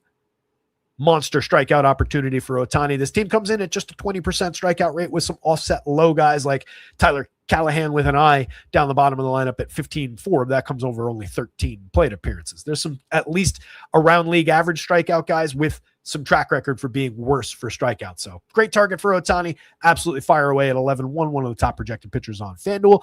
If you're going to Pirates, it's all about Spencer Harwitz, Brandon Lau, Brian Reynolds, assuming he's in the lineup, O'Neal Cruz. Ryan O'Hearn is usable. Everybody else down toward the bottom of the lineup is a problematic play in this spot. Nick Gonzalez has hit 304, 354, 379 to start his season, but he doesn't contribute a ton for fantasy. He's a correlated scoring piece, kind of miscast hitting 5th, and he's ahead of this group of hitters against Shohei Ohtani. There's not a lot there. He's 3,000 now. If he was 25, I could make the argument that, yeah, second base is a correlated scorer, sure, or shortstop, or third base, maybe. But that's a weak BABIP-based play against one of the best pitchers in baseball. Jake Mangum, quad A type talent, nothing really there. Andy Rodriguez, you get a little bit of upside for premium contact, 13.3% barrel in 56 plate appearances, has a home run on the board. There's some prospect pedigree going back in time a little bit. He's only 2,800. Would be in play if we needed catcher, but we don't. Tyler Callahan, again, just mix and match type guy at the absolute best in a bad spot. Jared Triolo, kind of the same thing. Fills 4 positions for 23. Moderate success last year, over 376, I'd say. 7 home runs, 13 stolen bases, but just an 86 WRC plus. A few good counting stat days is all we've really seen from Jared Triolo. I would say Ohtani, Dodgers. really nothing Pirates, but Pirates bats over Jared Jones. I don't think you get enough from Jared Jones for FanDuel today. As I said in the rundown for pitchers, this is both Jared Jones' mean projection over 5 innings, but it's also his ceiling for today. I think we're getting 5 if it goes well. D-backs, Marlins, 411, 399 implied totals. Not a great spot for bats. D-backs have mostly been scuffling throughout the season. A couple interesting days. You've got some star caliber talents in Ketel Marte, Corbin Carroll. Carroll's been just fine. 283, 372, 558 is up to 11 home runs. Maybe we do get to our expected home run totals. I've talked about that throughout the year, how the preseason injury could potentially hamper power output. He's got a 398 WOBA, but only a 368 xWOBA. I say only because it's 30 points lower. That's still a sparkling weighted on base average. So if that was his actual number, we wouldn't have a problem with it. 154 WRC plus leads the team. Marte has kind of put it back together, up to 11 home runs. The slash line is still weak, but the talent is still there, obviously. 372 xWOBA under his 328 actual. Just some struggles throughout the beginning part of the season. I was trying to trade for him, but wasn't able to pull it off. He went to a different team in a much larger, not great trade, I got to say, for the guy who acquired Marte. Gave up a lot. Gabriel Moreno, Gabby, 3,000 on FanDuel, usable, but again, we don't really need the catcher spot there. 5 home runs, some well-struck balls with an 11.5% barrel, 46.9% hard hit. With Pavin Smith as the occupying talent at first base, you don't really care about Pavin Smith. He's usable. He's decent bat on ball skills, has the ability to draw a walk and get to first base, the occasional power shot. But I'd probably rather have Gabby Moreno in that spot. So that's a reasonable pivot. You just consider Gabby the first baseman. Nolan Arenado at 3, third base. He's hit 8 home runs. He's been okay. But we continue to think that it's just mostly broken and this is mostly an illusion. xWOBA at 322 kind of agrees with me. Geraldo Perdomo, usable piece who has continued to struggle. 347 on base is the saving grace in that play. At worst, he's back to being the correlated scoring guy. But we've lost the guy who was hitting for a little bit of power last year, was hitting for better average, getting on base even more. 334 xWOBA says some of it comes back over time. I still like the player. I still like the upside. Would use him if I'm going to D-backs. But pitcher-friendly park, just over a 4 total on a deep slate for offense. I don't know how relevant the Diamondback stack really becomes. They're entirely fine, but they're in no way a priority. Right? I'm not saying this is a bad spot for D-backs because they're facing Ryan Gusto in over 4 or 5 innings and then the Marlins bullpen. They could go off, but so could 9, 10 other teams on this slate to a higher degree of probability. Bottom of this lineup, the overperforming Ildemaro Vargas has been continuing to crash out. Nothing that we saw at the beginning of the year was real. Moving on, Ryan Waldschmidt, high-end prospect for this team. He's been all right, over 110 chances. Nothing to really write home about that slash line, but it's fine for a rookie just finding his footing. Too many strikeouts against too few walks, I would say. Offset a little bit by some interesting contact. Usable piece at the price in the outfield, but right now just another outfielder. Tommy Troy mix and match shortstop, where you don't really want Tommy Troy as your shortstop of the day. If I'm going to this team for that position, give me Perdomo basically every time. On the Marlins side, they're targeting the more interesting of these two pitchers with Ryan Nelson on the mound. 25-point projection on him for 7,900 is reasonable because it's a lower-end Marlins team. He's got the pitcher park on his side. He's got ceiling on top of that projection. Not crazy elite, 65-point type ceiling. It's unlikely that he's going to come out and throw a complete game shutout with 12 strikeouts, but a reasonably good 6 and change innings, handful of strikeouts, book the win, book the quality start. It's in play. He's had an up and down season as reflected by that 4.60 ERA and ugly underneath too. 4.89 xFIP, 4.69 Sierra. Last season, he was better than those marks. 3.39 ERA, but the xFIP and Sierra were above 4. I continue to think that he's probably underperforming his talent even in the under the surface numbers, if that makes sense. I think he's more the guy from last year, but not to the 3.39 ERA. I'm talking about to the 4-run marks. Probably a 4-run type pitcher, but a guy who should probably come with more strikeout. 21.3 last year, down to 18.1 this year. But similar swinging strike numbers, similar walk rate. The stuff came down slightly, but still above average stuff. It's above average across all 3 of stuff plus, location plus, pitching plus. Had some bad luck this season with home runs, 4.93% home runs. Uptick in barrels. He is a fly ball trajectory pitcher, and the launch angle has gone up commensurate with the uptick in barrels. 41.6% hard hits is entirely manageable, and it's actually lower than last year, as is the exit velo that he's allowed. 90.3 miles an hour is still over our line, but not as bad as 91.4 from last year. He got away with it a lot last year. 275% home run. That was probably a little low, but this number is probably a little high. I would say 3.5% is probably around the truth. He's very, very usable against this Marlins squad. As a dart throw, cheapo, contrarian type squad, not even actually cheap. The Marlins, considering that they're not cheap, actually don't really rate that well. Interestingly, their most interesting fantasy bat, their best power bat, Kyle Stowers, is only 2,800. He's the most affordable piece. That's what I was looking at when I said affordable or cheap, because I thought the rest of them would be. But Xavier Edwards for 3,500? Really? Sub 4 implied total? He's been good. 306, 391, 456, 137 WRC plus. It's a good bat, good hitter, mostly hit tool focused, but found a little power earlier in the season while Stowers was out. I don't think he's hit a home run since Stowers came back, but he's holding down his quality. He's just completely miscast in the cleanup role. That should be a leadoff hitter with his ability to get on base, hit for average, steal bases. Weird one. Liam Hicks, 3,200, probably a little overpriced. Don't really need him on FanDuel. 261, 343, 460. He's just fine. He's hit 12 home runs in a hurry this year. But you can see the 317 XWOB is telling us the truth about that 350 actual he's put up so far this season. Heriberto Hernandez in the 5 spot. Usable in the outfield if you're going to this team, if you're choosing to target Ryan Nelson. Heriberto can put good wood on the ball. Has so far in 128 plate appearances with 5 home runs this year. 9.5% barrel, 45% hard hit. Last year, 10-9, 45% again. Last year resulted in 10 home runs and 294 plate appearances. He's already halfway to that mark. Not hitting for the average or the on base that he did last season is a little bit concerning. 86 WRC plus, but a shining 353 XWOB under his 298 actual.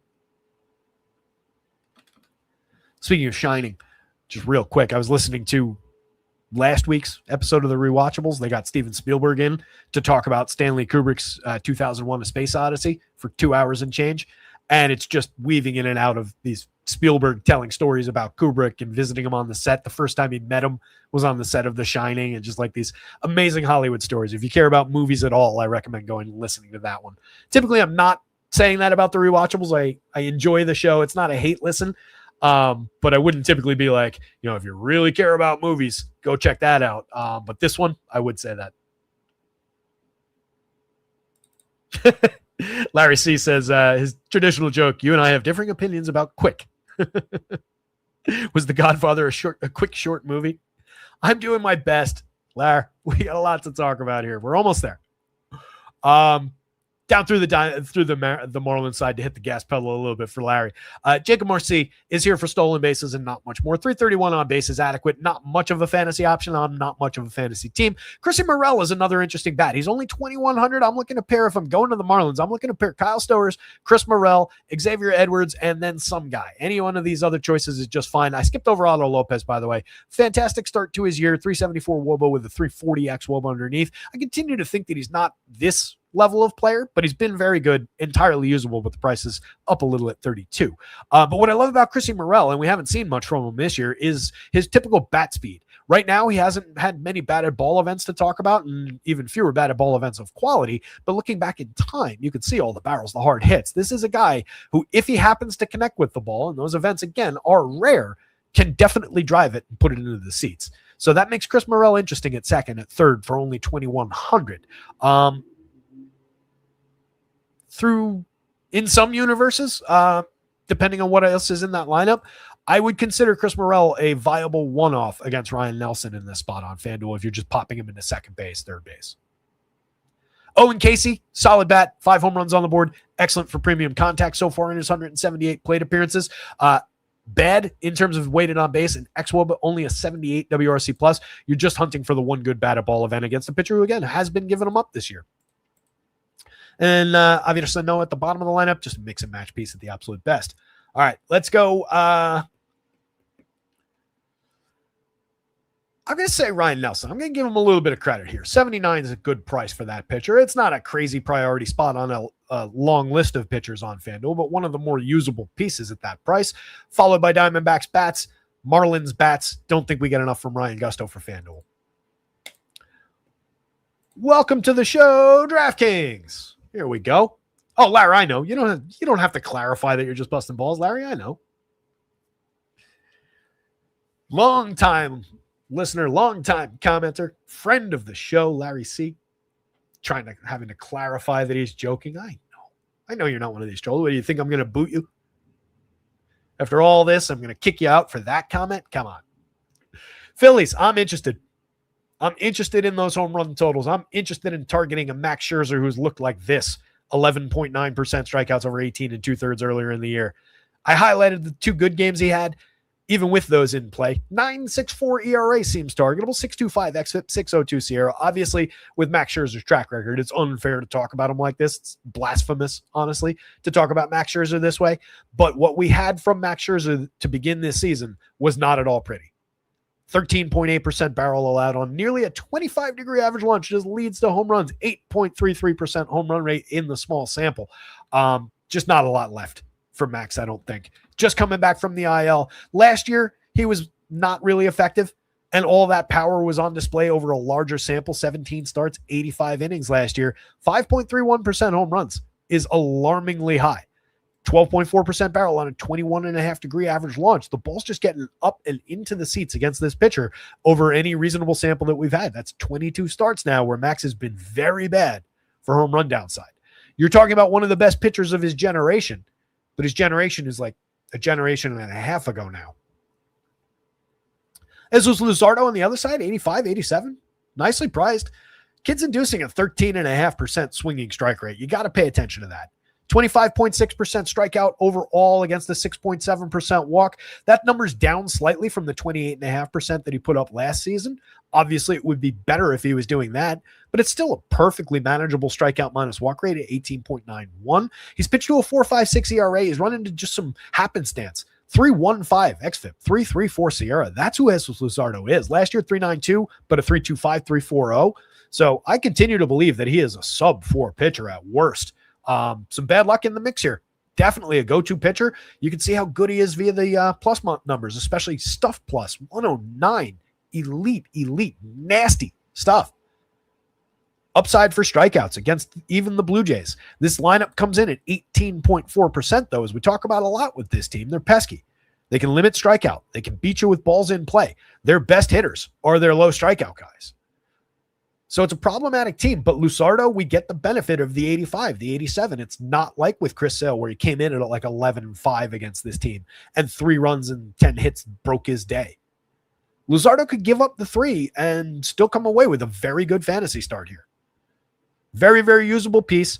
Priority, I would say, on DK. Again, DK, much shorter pitching slate. He's your number 2. It's a great price for him. No issues, again, pairing those two. If you can't afford Chris Sale, those 2 right there. Mackenzie Gore maybe makes it into that list, even though the conditions are bad in Kansas City for pitching. Maybe it's Peter Lambert. Maybe it's Seth Lugo with the bad conditions in KC. We got a really short list to work with of quality on DK. Makes Luzardo probably extremely popular on that slate. So be aware of that. Actually thinking that through, mixing in the likelihood of popularity actually does kind of float that back to the top now, with kind of offsetting what I said about the 85 price, not having that danger of 3 runs bending your day.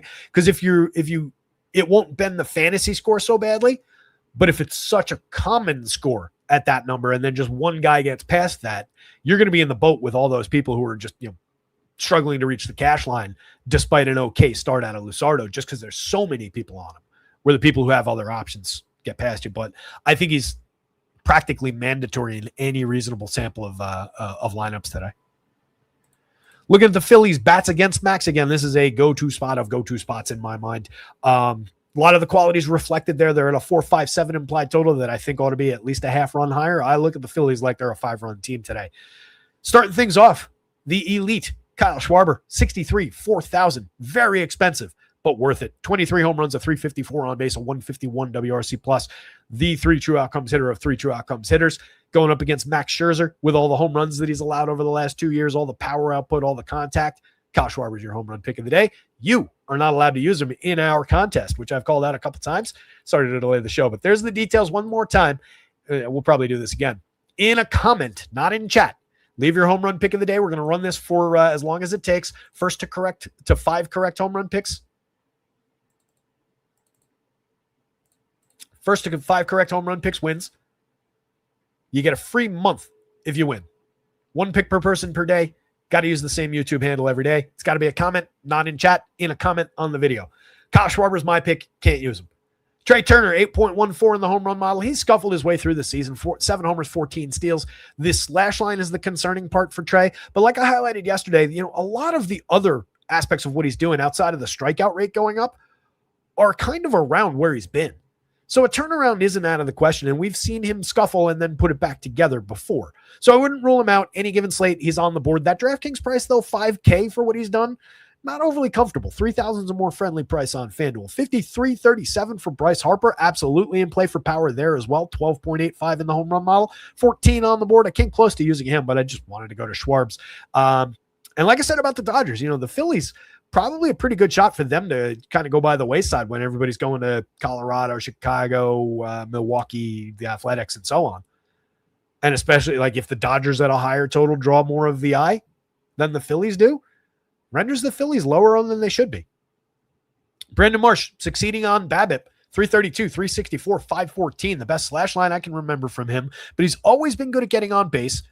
He's had moderate power with some upside for hard hit rate, upside for barrels in a good year. This is just the best stretch we've seen over 236 plate appearances. 3,200 on FanDuel, just 4,000 on DraftKings, where they don't seem to have noticed. That's a high-quality cleanup hitter in a good lineup to go to. Another guy from the left side who could do some damage to Max Scherzer if he's allowing the kind of contact we've seen so far. Alec Bohm at 33 at 27, 7 home runs. Otherwise, really struggling his way through the season. This is a former 280 type, 275, 280 lifetime hitter. So really going through it at 222, 281 on the front end of the slash line. I continue to believe, despite the numbers that we're staring at for, a third of the season for this year, a little bit more than that, he's just been too good for too long as a contact hitter. I wanted him to try and hit for more power this year, but not at the expense of everything else that he does well. So hopefully we just normalize back to the guy he's been. I think he's very usable on any fantasy slate at 27 at third base, 33 on DraftKings. Bryson Stott, at worst, a mix and match guy. 6 home runs, 11 steals, good for counting stats. He, like Alec Bohm, is struggling to put up his typical numbers through the slash line. We've seen more up and down over the years in that regard from Stott than we've seen from Bohm. Again, any given slate, absolutely fine at price at second base. Real Muto hasn't been great this year. Really slipping across the slash line. Part of the problems here. But if you need a catcher at 3,200, if you're going to this team on DraftKings, he's part of the stack. He just kind of comes along for the ride. And at least comforting league average 320 xWOBA under the 271. Very concerning actual WOBA. Nothing to talk about with his premium contact. Strikeouts are still low. Again, usable. Adolis Garcia, definitely usable. 7th home run last night or the night before. I forget which, when we talked about him that day. Everything else about Adolis has been completely broken. But the premium contact is still there. The bat speed is still there. He is still capable of putting one into the seats. Don't sleep on Adolis's upside against Max with all this crazy premium contact Max has been allowing. That could be your sneaky home run guy from this lineup. 9.51, hiding in the 8 spot. 2,500, 3,100. I love that upside. I love the idea that I could go 1, 2, 3. Take or leave Trey Turner. You've got good options in Marsh. Boom. Even Stott. Justin Crawford, arguably at the bottom, kind of the sacrificial lamb as we're putting together this lineup. Don't know that I get to too much Justin Crawford, just kind of bumping along 231, 292, 333. The reason I would be pessimistic about him, where I said these guys expect to turn it around, I've just seen more from Alec Bohm, from Bryson Stott. Crawford in his rookie season hasn't been great. But that's a 3-man, $3,400 average. So I'd probably be looking to bring that down as best I could. And I think as best I could would be just going to Alec Bohm right in the middle of all those guys. That knocks me down to 3,225, so 3,300 a piece for the 4-man, saves me $100. I don't dislike that option. That's a reasonably good stack. You get the option to go, direct correlated scoring through there with the power of bats. There's a lot of different ways to put this team together. They're very affordable. Also on DraftKings, whoops. Same concepts apply. I'd probably look to grab JT, especially if I'm including Adelise, because if JT just gets on for Adelise's home run, you're paying that off. And then we go one, bang, bang there. And that's only 44.75. So 4,500 a man. That's a 4-man total of 17.9. It's usable. And then we can work in, again, say Alec Boehm at 33. 42.40 a piece. So 4,300 a piece for the 5-man. Usable. Usable with a lot of upside. On the Blue Jays side, they're not dead in the water here. 403 implied total against a version of Luzardo for the season has been giving up runs. I just don't think it overly continues. Everything in his control has been quite good. Things that are out of his control have cost him some runs in the ERA. That's why ERA isn't a good stat. George Springer back in the lineup, 4,800, really struggling his way through the beginning of the season. 5 home runs, 3 steals, a 77 WRC plus. The turnaround, maybe comes, maybe doesn't. Certainly not going back to last year's numbers, but maybe he at least stabilizes a little bit. Just nothing really to indicate that that's going to happen. Might just be at the end of the line with George Springer. 4,500 is awfully cheap for Vladdy Guerrero. Same with 3,100 on FanDuel. 11.39 for the big righty bat in the home run model, which has a long memory to the days where Vladdy hit more home runs. Still coming in with a 6.6% barrel, 45.1% hard hit, an elite slash line, a 108 WRC plus needs to get higher, and it should, given the 356 xWOBA under his 328 actual. That's still a superstar caliber player on any given slate and against the lefty. Ernie Clement, mix and match type talent, hits for average, doesn't do all that much else of interest. The 7 home runs that you can see here, just kind of happenstance. Look where the contact actually is. That's an unlikely home run hitter, but he's fine in the 3 spot because you're looking for average there. You're looking for a guy who can reset the table. Kaz Akamoto hitting behind him has hit 13 homers so far in his major league career, near 15% barrel rate.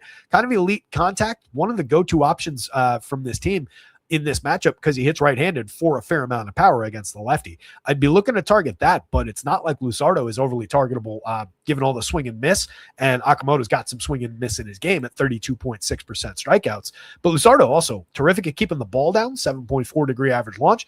Excellent, among the best at inducing weak and medium contact, 29.6% hard hit, 86.4 miles an hour of exit velo. Few in baseball are better than that. So this is not a good home run target. Jonder Pinango against the lefty. Again, no Jesus Sanchez in the lineup for the Blue Jays with the lefty on the mound. Pinango's been getting those shots lefty-lefty. He's been okay. 312, 348, 468 overall, 4 home runs and 115 plate appearances. Interesting enough bat for 25 on DK if you're going to this team. No real draw to go to this team from him.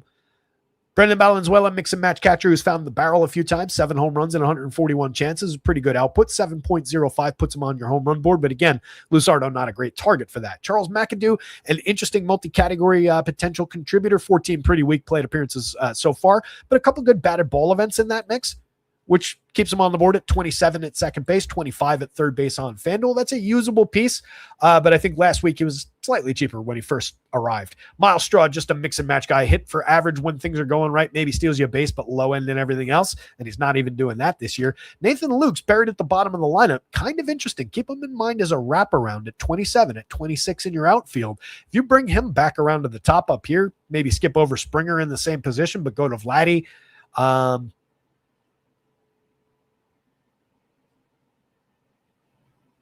Bang, bang. Probably would go like that with Clement, who I don't love, but I think is relevant in this construction, hitting ahead of Akamoto. And you just get the correlated scoring provided by Vladdy and Ernie Clement if they're on base for Akamoto, for an Akamoto homer. But again, Luzardo, not a good target for that. But that's only 2,900 exactly per person for that 4-man. And Luke's skill set is getting on base. So from the 9 spot, that's a reasonable wraparound, even with a lefty on the mound, because it makes it really cheap at that price. That would be probably my path of attacking Luzardo there, would be to use pieces like that. On DK, the same principle applies. Right, you go there. Start with the same 4 guys. And then I think your decision point on DraftKings, this is a 4-man with a 3,525 average. I think your decision point, obviously you've got some cheap options through here. You've got a catcher who has it for a little bit of power for just 29. That's relevant to DK. That would be a 3,400 average on the nose, a total of just 17. If you don't use Valenzuela, I was looking at McAdoo for 27, which brings it under 34 apiece. 33.60, but got to round up. Just with that skill set to pick off second base there, it would mandate that you put Ernie Clement at shortstop, which isn't ideal. But for a full 5-man, that's kind of an interesting build because McAdoo, again, has an interesting skill set for fantasy. Not a terrible way to build with this team. All of those are skipping George Springer, who probably goes out and hits a leadoff home run if you do leave him out of your lineup. So just know you're doing that. Phillies bats, closely followed by Jesus Luzardo. I'm interested, especially on DraftKings. I think he's absolutely mandatory. Blue Jays bats after that, and probably no Max Scherzer. I don't think we're getting more than like 5 innings in the return to action, and they're probably not going to be a good 5 innings if he gets there. Both these lineups in. Cards drawing a 3.81 implied, 4.28 on the Mets side. Andre Palante, as mentioned, going to be relevant to DraftKings at 68. He is your like lone guy of any kind of reasonable quality in the bargain bin. Mets coming in at a 4.28 implied total. Palante's pitched to a 3.96 ERA, 4.25 xFIP. This kind of is who he is. Limits launch angle. Limits home run output, 2.92% home runs allowed on 35.7% hard hit, 88.1 miles an hour of exit velo. Similar numbers throughout last year, despite the uptick this year in launch. It's gone from 1.4 last year, 1.1 the year before, up to 7.6 this year. It's still a nothing launch angle, but a couple few extra home runs or a couple few high launch angle events anyway have gotten out against him. 18.6% strikeout. He's not a premium strikeout guy. What he is, maybe potential to eat some innings for you for a cheap price against the scuffling Mets team that he has a decent opportunity to shut down effectively. Last time out, 5 2/3 of 1-run ball, 3 hits against Texas, 5 strikeouts, 2 walks. That is the mold for what to expect today. Maybe you get him through 6. He pitched 6 at Cincinnati, 2 starts prior to that. 1 earned run on 2 hits, struck out just 3, walk 1. The 1 earned run came on a solo homer, but that's a terrific start, especially in that Cincinnati ballpark. You get that today for 68? You're in business. 9,000 on FanDuel is fucking insane. Mets, Austin Warren, followed by probably David Peterson. I don't think you're going there, but on DK, Peterson at 73, 21% strikeouts, 5.18 ERA, but a 3.80 xFIP, 3.89 Sierra. That's what makes him interesting. The league average strikeout makes him interesting. Has been somewhat effective in limiting home runs, just a .075 in his 57 innings this year. Last year, 1.52 over a much larger sample over 30 starts, 168 2/3. Kept the ball down very effectively. Was missing bats a little bit more, 10.3% swinging strike. It's 10% this year. I was looking at the wrong column. I thought it was that 9. Strikeout and walk numbers are pretty much in line. Strikeouts actually gone up a little bit. So I think David Peterson's a pitcher of quality. It's just, how long are we going to get him? What does he give us? And is he actually definitely pitching in this game? Which I'll double check when we come out of the show on the other side. Austin Warren's your opener. I don't think you go there at 4,000. Warren went 2 innings of relief 4 days ago. In his last appearance as an opener, his lone appearance as an opener this season, the appearance before that on June 1st, just 1 inning, faced 4 hitters. Didn't strike anybody out, but didn't give anything up either.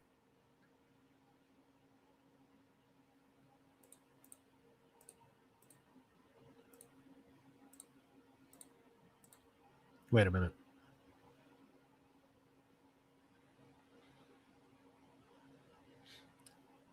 How do you face 4 hitters in 1 inning? What am I not putting together about that? 4 hitters in 1 inning, no hits, no walks, no strikeout, obviously no runs. If there was nobody on base, there couldn't have been a fielder's choice. That's weird.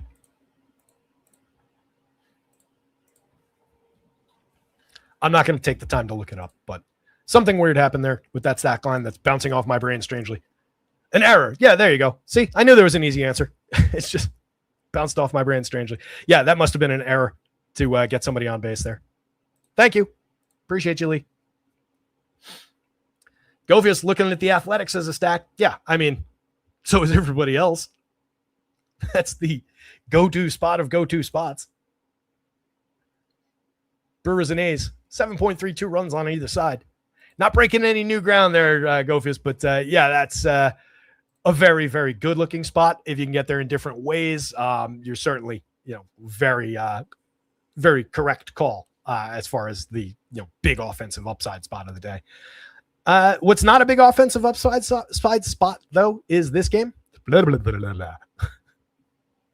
Cards, 3-8-1 implied against this combination of pitchers. Not a ton to work through here. JJ Weatherholt's been really good at the top of the lineup, 46-35. This is the confirmed version of the lineup, so he'll be up there despite a potential lefty bulk reliever.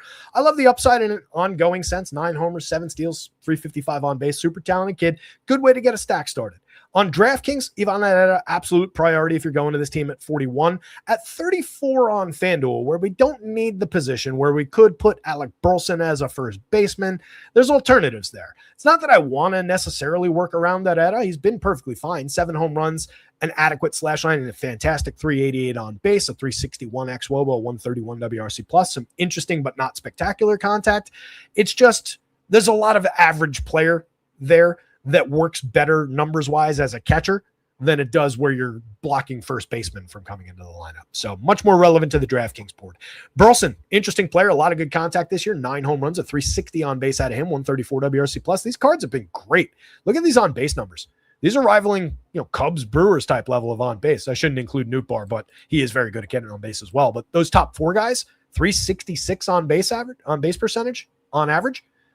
Jordan Walker, 5,300, 4,100, just spectacular season so far. 16 homers, 10 steals, monster. 156 WRC+, 370 xWOB under the 396 actual. You would expect some decline from the elite, batting average and so forth, but the power is extremely real. Lars Nootbaar, solid for barrels and hard hits. 1 home run that came lefty-lefty in his first 17 plate appearances. It's a very high-end bat for only 3,600, 3,100. He's got the ability to get on base. Stats go up and down a little bit, but there's more quality under the surface with Nootbaar.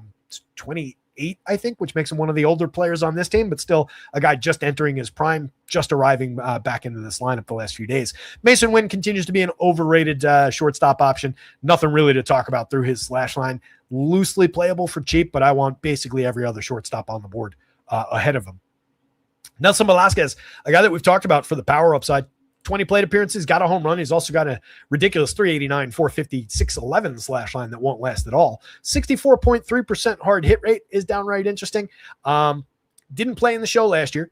Going back in time, 8 home runs in 230 plate appearances back in 2024, but you can see the disgusting slash line around that. Year before, also a bad slash line, but 17 home runs and 179 plate appearances. Guy can absolutely mash baseballs. So interesting hitter, gets more interesting once David Peterson's on the mound. Nathan Church, mix and match guy, and the wrong Jose Fetterman.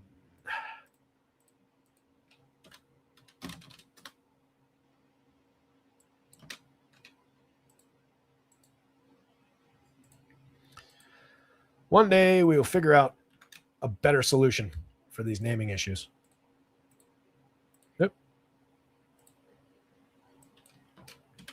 They just got to start doing it like actors. That's why actors are used like the middle initial. That's why they're, change their name to something else. Because if you're in the Screen Actors Guild and somebody else has that name, then you can't use that name. It would be a real easy solution to your Max Muncy issues. Yeah, House nailed it as well with the error that wasn't popping into my brain about how that extra person reached base. But yeah, that's definitely what happened. I haven't looked to confirm it, but that's the only way I can think of that it will work. Didn't work exactly last night. What's that, Grey Ghost? A's stacking? Yeah, but I mean, that's baseball. It's not going to work out a lot of the time. That's how baseball works. But that doesn't mean that the 14.5 run total is irrelevant today. That is the go-to spot of go-to spots today. And one of the highest totals of the year, if not the highest total that we've seen this year. I don't know if like the Mexico City games eclipsed that. They might have. But this is a masher, moonshot potential type spot. By the way, I put it in Discord. I'll go through it quick, but the home run 2 days ago that whose was it? Jonah Heim hit a ball with 95 exit velo and a 48-degree average launch angle, and somebody looked it up on Twitter on StatCast because it was a home run in 0 of 30 major league stadiums, so only would have been a home run in this minor league Vegas ballpark. Not only was it the first ever home run hit with that profile per this person that looked it up on StatCast and put the graph in, it was the first ever hit with that profile. Nobody had ever hit a ball at 95 miles an hour on a 48-degree average launch and come away with a hit let alone a home run. There's a pop fly that just sailed out of this ballpark. That's what's in play today. They hit 9 combined home runs 2 days ago, or 11 combined home runs. Yeah, great goes. Again, like I was saying to Larry, I know you got, I know you're not a troll. I know that, you're saying it, not meaning it. I know that you at least understand the concept, right? I know that you know that it's still a good spot. So I'm not harping on you for having said it. They only don't hit when I play them. Yeah, I know that feeling well. You and me both. Let's see. We've gone through the cards. The Mets side. Carson Bench, decent option at the top of the lineup if you're choosing to attack Andre Pallante. I just don't love their upside with some struggling bats, and the bats that I want to get to, I'm typically looking to for power, like a Mark Vientos, who is not in the lineup, like a Francisco Alvarez. I'm exclusively looking for Alvarez for that one good bat at ball event to hit me a big home run, and it's just less than likely against Andre Pallante. So I think it does ding the Mets, even at that 4.28 implied total. You obviously have a spectacular Juan Soto in the middle of the lineup, 13 homers out of him. He just does everything great, and he's a player who doesn't meet that home run or bust type expectation.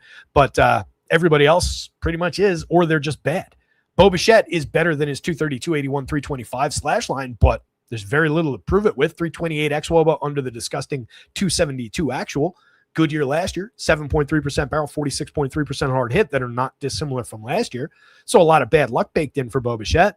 But it's difficult to really push that against a pitcher who, again, induces a lot of weak contact, induces a lot of ground balls. Jared Young, mix and match guy with a little bit of pop. But again, I'm just kind of looking at Jared Young to hit me a cheap home run, and less than likely here. It is a lefty bat to throw at a soft tossing righty who allows a fair amount of contact, but the angle at which that contact happens is not this. It's more that. Semien, dead to the world this season, 31-27, 8 home runs, 5 steals. Everything else is really bad. AJ Ewing is a usable piece in the outfield, but again, not a great spot overall. He's put up average numbers. 347 on base has been productive. Nice 340 xWOBA under that 315 actual, a 103 WRC plus. Again, nothing wrong with going to AJ Ewing here. It's just average outfielder in an average spot or a below average spot. Alvarez, if you're going to the Mets, especially on DraftKings, you do want Frankie Alvarez in that lineup at 3,300. It's a critical piece to the build with the Mets and the way to get any value out of him, because you fill that critical catcher spot for only 33. And it's a kid with titanic power, 15.7% barrel on the season. It's a limited number of plate appearances. He's got 4 home runs in 131 chances this year. There's thunder in that bat. It's just a bad target for it. But if we happen to sequence a little bit, make Pallante throw a lot of pitches, which can happen from time to time, maybe we chase him early enough that Frankie gets a couple good shots against a more likely home run spot and pays you off. Brett Beatty can hit the ball hard, did so throughout last year. Solid home run total last year. So far this year, just completely dead in the water, 82 WRC plus. Nothing really to like about what's going on with Beatty. Torrens is just kind of a mix and match catcher at the absolute best. I would say, in a weird way, it's Andre Pallante. Actually, no, I think it's a straightforward way. It's Andre Pallante on DraftKings, 6,800. That is the bargain bin guy. At 9,000 on FanDuel, I want no part of it. You can see where he projects. Probably Mets bats after that. But as I said multiple times in that rundown, that's not a good spot. Cards bats. And then probably wouldn't use the opener follower situation on FanDuel. I would at best be keeping an eye on it for confirmation that Peterson's going to pitch before I go to him on DK.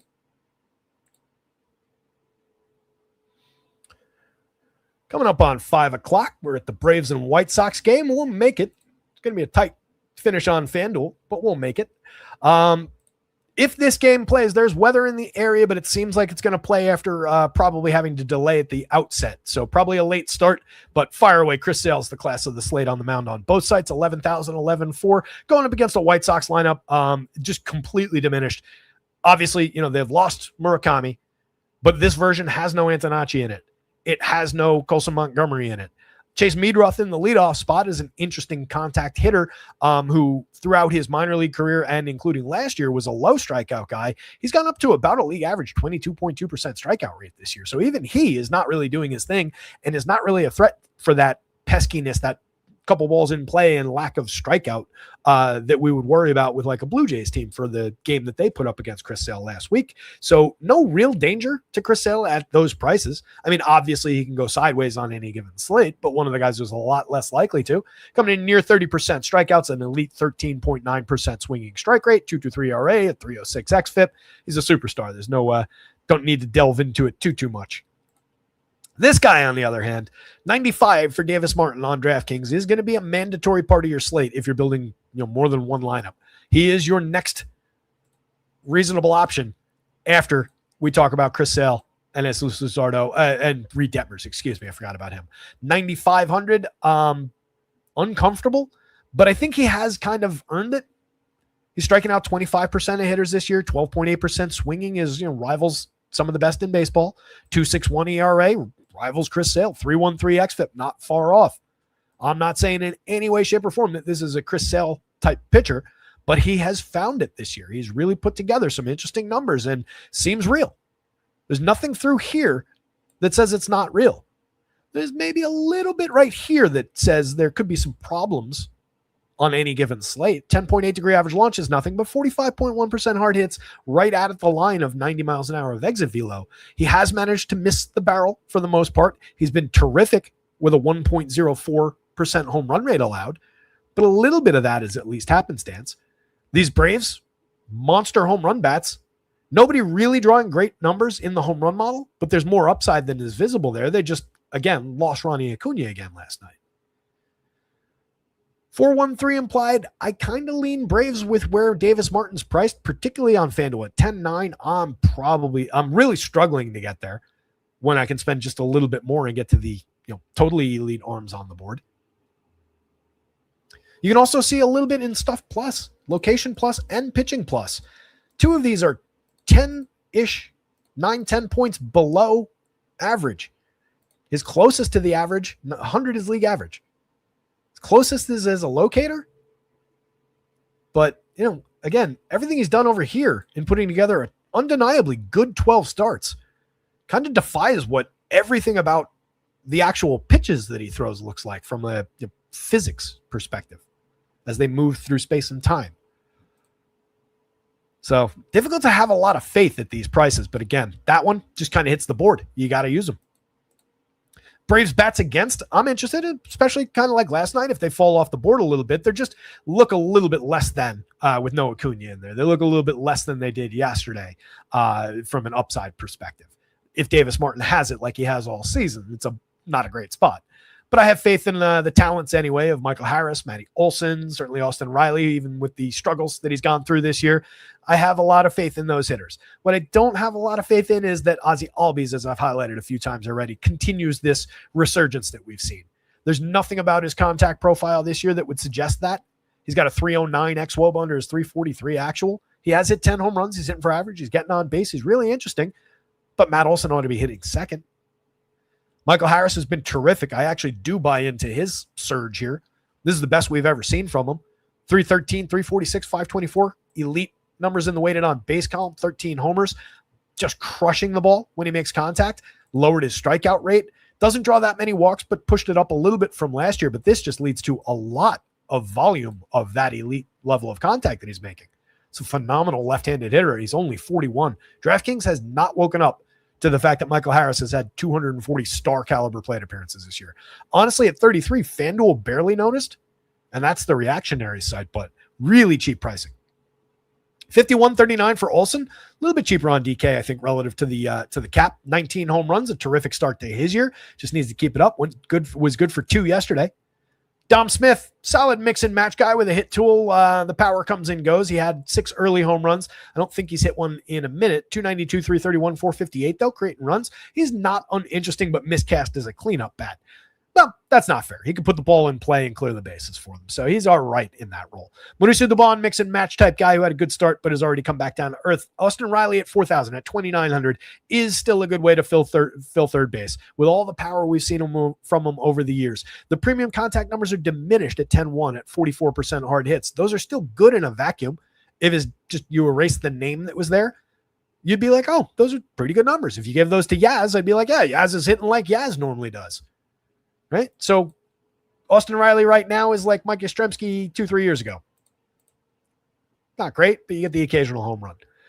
Yaz kind of going through it, but he's awfully cheap for a guy who we have seen, again, hit for solid premium contact numbers, delivered decent home run totals, hits lefty against a righty who, again, he's not exactly lighting up the stuff board. There should be contact available here. Jorge Mateo's had a decent start over 92 plate appearances. A guy who's a category filler when he's in lineups and playing well. 4 home runs, 7 stolen bases. Usable piece from the bottom of the lineup. Austin Wynns, mix and match guy at catcher. On the White Sox side, if you choose to attack Chris Sale, it's probably a mistake. I would definitely mandate that we use Chase Meadroth at second base, 39-28 in the leadoff role. You're just looking him to continue that on base and give you a guy on base if one of these two guys happens to go deep against Chris Sale, who doesn't allow all that much power, doesn't allow that many extreme fly balls or anything like that. It's just not a good profile to attack for a home run. But Randall Grichuk, over time, has hit a lot of home runs against lefties. He's got 6 on the season in just 91 chances. Excellent premium contact numbers. And Miguel Vargas from the right side, 16 homers in his great start to the season. Those are your 2 priority power bats with Chase Meadroth connected to them. I don't think you go beyond 3. I think it's a 3-man DK stack. Maybe it's a 3-man FanDuel stack here and there, but I just don't see the appeal. Edgar Quero, nothing so far this season, over 148 chances. Derek Hill, mix and match right-handed outfielder. No quality. 4 home runs, 6 steals in 86 chances, I guess is okay for counting stats, but you wouldn't rely on that, and there's no frequency of quality. Jacob Gonzalez at 24, first base on DK, 24 shortstop on FanDuel. Neither position is where I would want him. 28 pretty good plate appearances so far, but not against Chris Sale. Luis Angel's done nothing. Tristan Peters has been good, but lefty bat going up against Chris Sale from the bottom, I don't think we're going that direction. I skipped over Braden Montgomery just because I wanted to mention that in his 5 plate appearances last night, hit a walk-off home run. One of very few walk-off home runs in a major league debut. Kid's interesting. Comes in at the dead min on FanDuel. 3,000 on DK. A little price uptick for that 1 homer. Switch hitter. A lot of prospect pedigree. That's an interesting bat, but he's facing Chris Sale in his 2nd ever major league game. I think we skip him. Sale by a mile. Braves bat's not uninteresting, but it's a big slate for offense. Actually, no, excuse me. It's Sale, Davis Martin, Braves bats. What I said is still true. White Sox back, bringing up the extreme bottom. White Sox are your 2nd worst stack of the day. Worst stack of the day on DraftKings.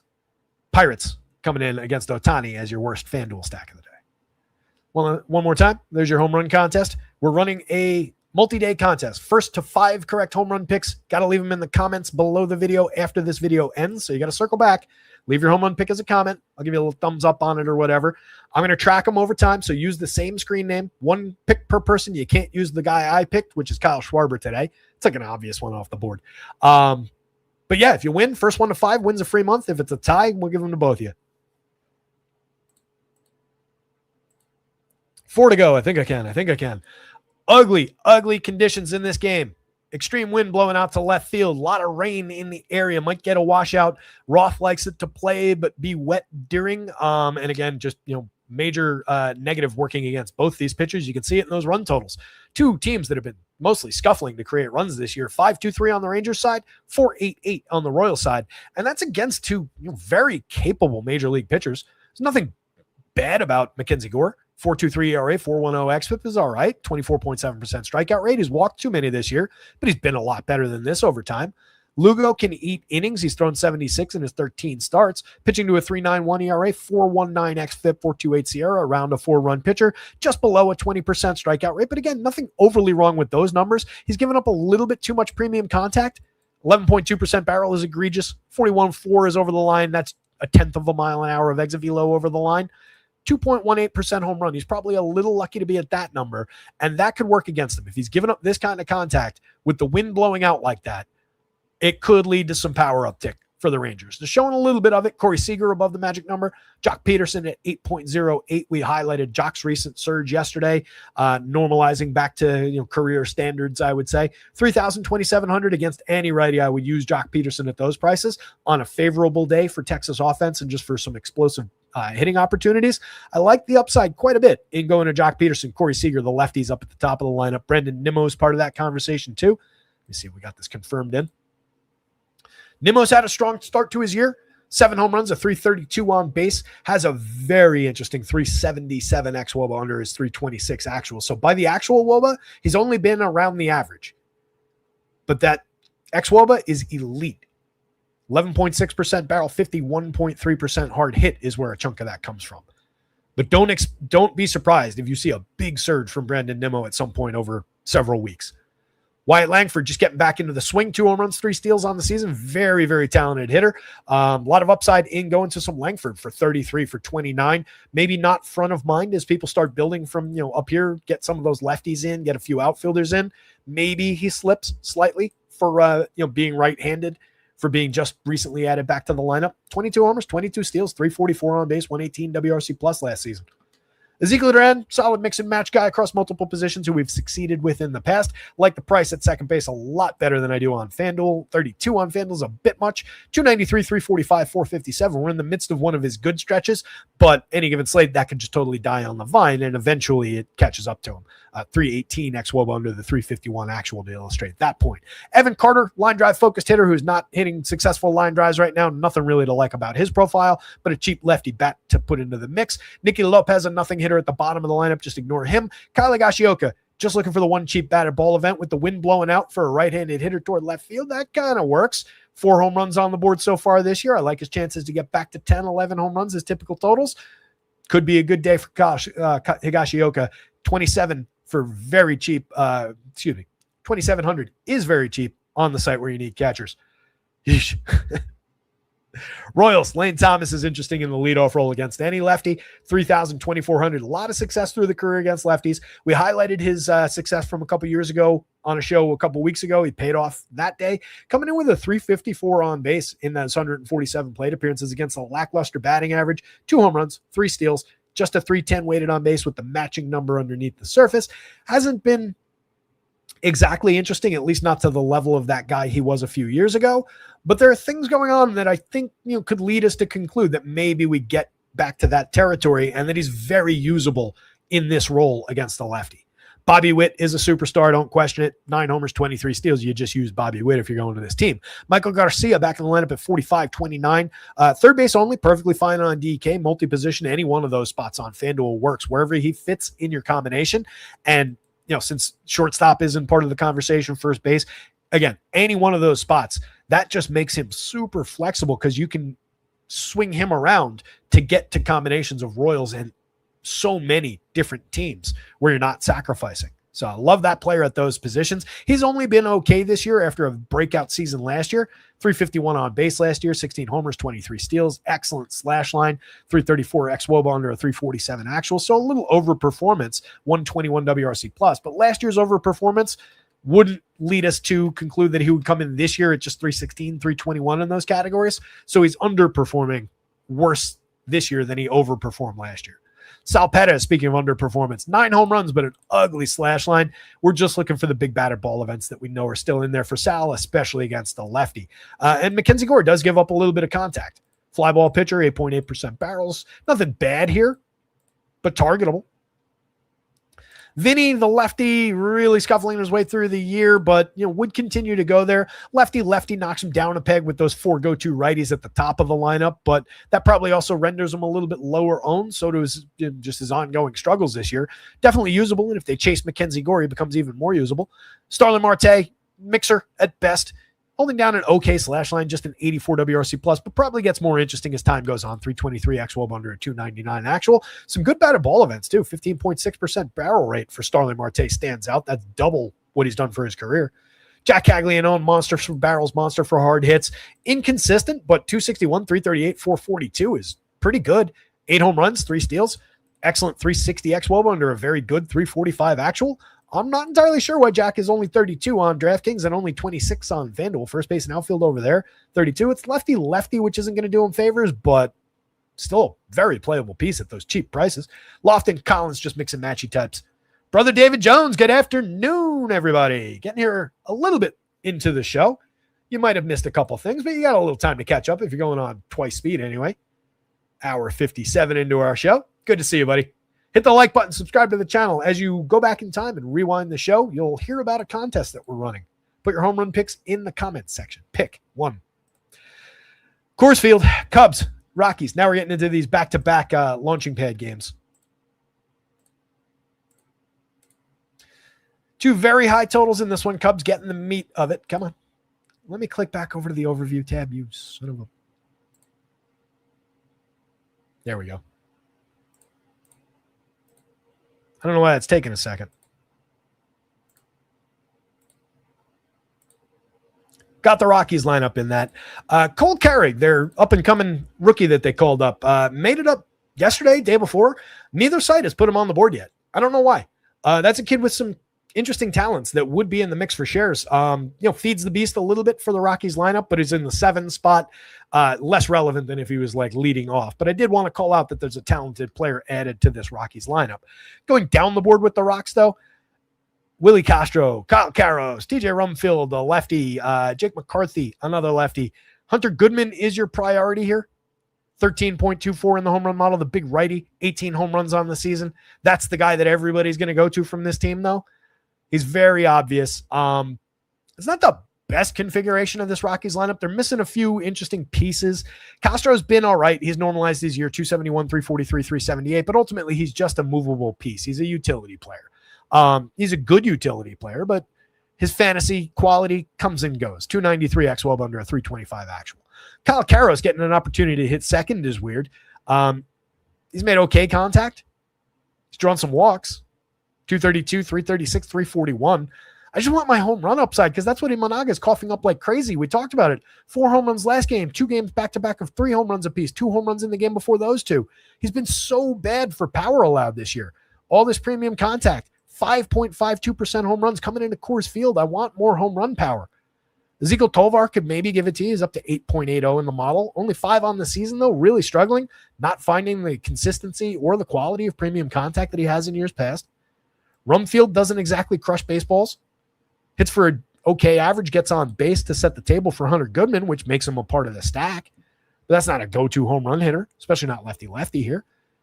Jake McCarthy's not a big home run bat. 4 on the season, 11 stolen bases, an adequate slash line for creating runs, but only a 100 WRC plus, and some overperformance to get there. 337 xWOBA with a 311 underneath it.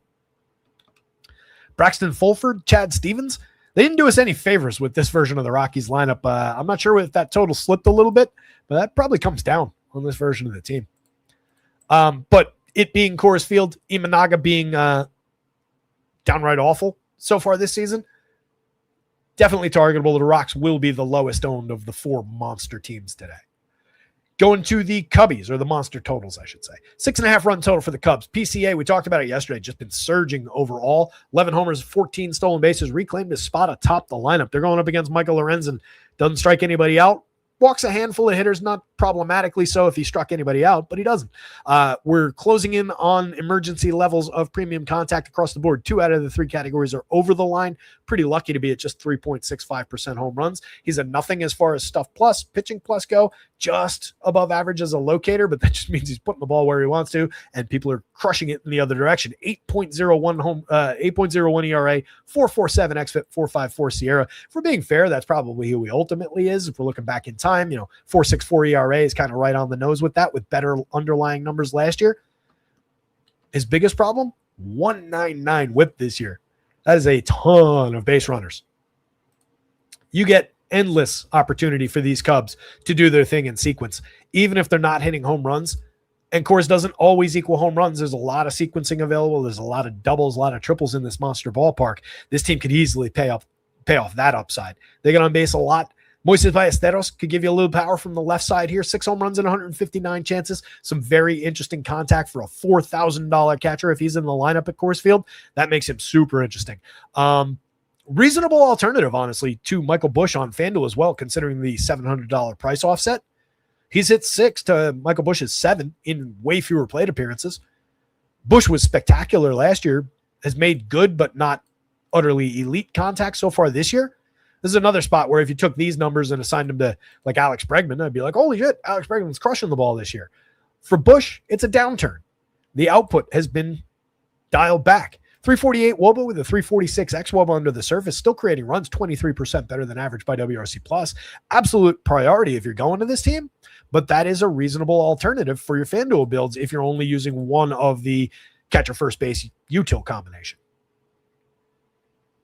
Bregman, I would continue to go to at a weak third base, 49 and 33 on FanDuel. The price is right. 5 home runs, still getting on at a 329 clip, which he needs to push up. Just a 304 WOBA, 311 xWOBA, 94 WRC plus.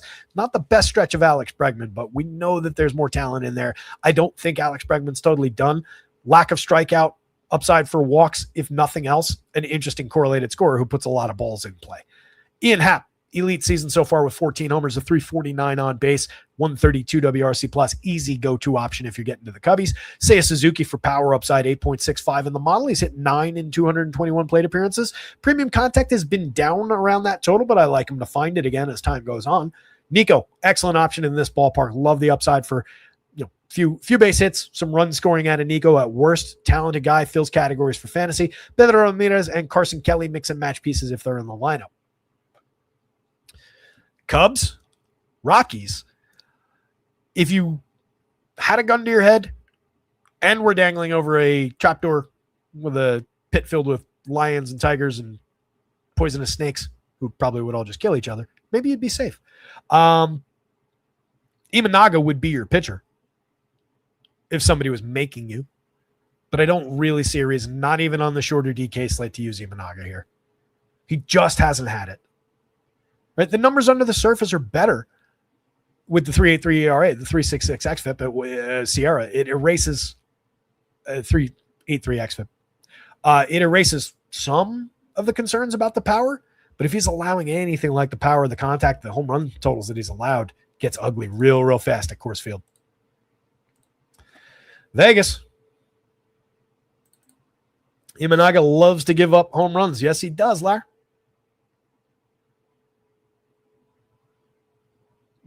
Cubs needs to trade for Lorenzen and play him in the field so that he can bat. might be a good idea. What else are we looking at? Brother David Jones calling out Andy Pajes. If that's your home run pick for the contest, it's got to go in comments after the show. Picks in chat don't count. I think it's a good pick, though. All right, Brewers A's, the obvious spot for bats. I'm not using Jack Perkins. I'm not using Brandon Sproat. Sproat has struggled his way through the beginning of the season, even though he's a kid with a lot of prospect pedigree. On the other side, Jack Perkins has mostly worked in relief on his way to a 6.19 ERA. Is an interesting strikeout option. Maybe gets interesting as he gets stretched out a little bit more. But in this high danger spot, I see no reason, even as a value option, to go there. Even being contrarian, if this game goes under, so on and so forth, I still don't think you get enough quality, even at those cheap prices, out of these two pitchers. Just seems like a high danger spot with not enough payoff. And the bats that you would want to get to if you're going down to those prices are largely in this game as the opposing hitters. So it just doesn't work right. If we're going to the Brewers, Christian Yelich, Jackson Chourio, Bryce Turang, William Contreras, not much better ways to get started in terms of getting on base, cycling, sequencing. 383 on base out of Jake Bauers. Probably shouldn't have left him out of that equation either. You can see 4 of those 5 hitters are above the magic number for home run quality. And the other one is Bryce Turang, who has hit 10 home runs on the season, continues to find the barrel. He's gone back up 8.3. We were at 7. I think it was lower than 7.9 from last year. It was like 7.7 or 7.6 the other day. So a couple barrels along the way. That is a very interesting player. He gets on at a 393 clip in Coors Field, where we're just expecting, again, if nothing else, sequencing like crazy out of this team. So potential for a lot of run scoring at the top of the lineup. Yelich gives you power from the left side. Chourio gives you power from the right side. Excellent on-base skills out of both those bats. 121, 138 WRC plus marks in a portion of a season for each guy because they missed time. As mentioned, Bauers, first base and outfield eligible, 54, 4,200 for Jakey Bauers. Wow. Welcome to star talent, Jake Bauers. 283, 383, 525 with a dozen home runs in 230 chances so far this year. That's a downright interesting hitter if you neutralize this game against Jack Perkins in this ballpark. Wow, does that have upside? Garrett Mitchell is the guy I hope you get to sneaky here. 8.36 in the home run model because there hasn't been a ton of counting stat history here. But given the contact that Garrett Mitchell's made so far this season, 14.7% barrel, 50% hard hit, it's resulted in just 3 home runs, an interesting enough 339 weighted on base, and just a 329 xWOBA underneath it. So there are concerns there. He's got a 116 WRC plus because he's been on base a lot via the walk, 13.6% walk. But I am looking for that premium contact to be paid off. And I feel like with everybody trying to get to those top 5 guys, maybe more so on FanDuel, you need 4 out of the top 5. I think that's where the meat of your ownership is going to be. Hopefully that renders Garrett Mitchell just a little bit lower on than his peers, which I think would in turn make him like an interesting one-off if you just want to grab one piece of this game in other lineups. 31 on FanDuel, $48 on DraftKings is a little bit up there for that kind of a play. Still doable, but it's asking a lot. 31, I think, works a little better. Sal Frelick, Luis Renifo, David Hamilton, absolute musts if you're building any extended version of this stack just because of how expensive everybody else is. You don't get a lot of quality, a lot of consistency out of any one of those guys. David Hamilton, kind of interesting with the 14 steals, the 326 on base, which is the best in the group, but just an 89 WRC plus. A 283 xWOBA is worse than the number that Luis Renifo has, and he's only at 297. So not a ton of quality, but the prices and the positioning make those guys much more relevant to your slate. Not a one of them is a guy you'd go out and look to get to, though. Upside certainly boosted from the ballpark situation, though, for all of these type numbers over here. Go to the A's. We get 1, 2, 3, 4, 5, 6 guys from the A's above the magic number in the home run model, which is interesting. Led by Nick Kurtz in the leadoff role here, doubling up the magic number, 21.72 on the home run model. If I was just going by your highest number, that would be the guy. 15 on the season already after starting the season out. Remember when he wasn't hitting home runs as frequently? It's a monster. 18.8% barrel, 57.7% hard hits, drawing a 20.9% walk rate. Much more than just a 3 true outcomes hitter, but that's also baked into the mix here. Kid's spectacular. 418 WOBA, 400 xWOBA. Going to be ludicrously popular, justifiably so. Carlos Cortez has made very interesting contact to start his year. 178 very good plate appearances, 312, 399, 481. Assuming we get him in that 2 spot for only 42.27. Utter priority, who probably gets expensive. I think the hope there would be when they confirm this, maybe he's hitting down in this territory somewhere and he goes a little bit under owned. Hitting second, he will get popular there. Shea Langolier is going to be obvious, going to be popular more so on DK, even for 57 at that crucial catcher spot. 17 homers, a very, very good slash line that is unique among his historical years. But 381 WOBA, 378X, nothing to say it's going to come down. Tyler Soderstrom, a lot of good contact. Brent Rooker, a lot of good contact despite the struggles. Both those hitters, weak on the batting average side.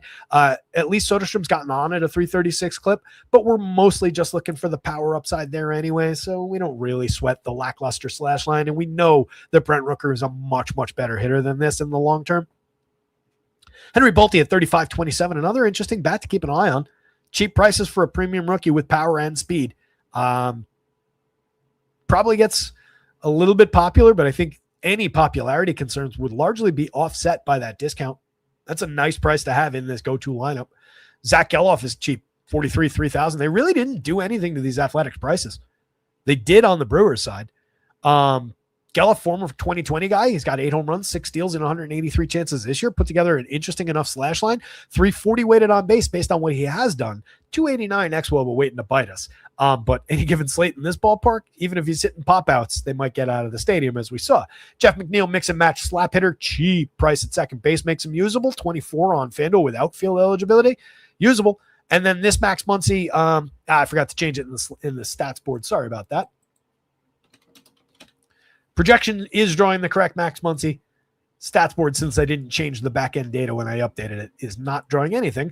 This Max Muncy over 113 chances before getting injured, 28 games, 2 homers, 2 steals, 233, 01, 380. I feel like everybody, me included, remembers him as playing better over those 113 plate appearances. Those numbers aren't really that good. Had a few interesting fantasy games, I guess, along the way, but yeah, there's not a lot there in bottom of the lineup in this projected version. What can we put together here, though? I mean, obviously 1, 2 at extreme prices, but then everybody else being at least affordable.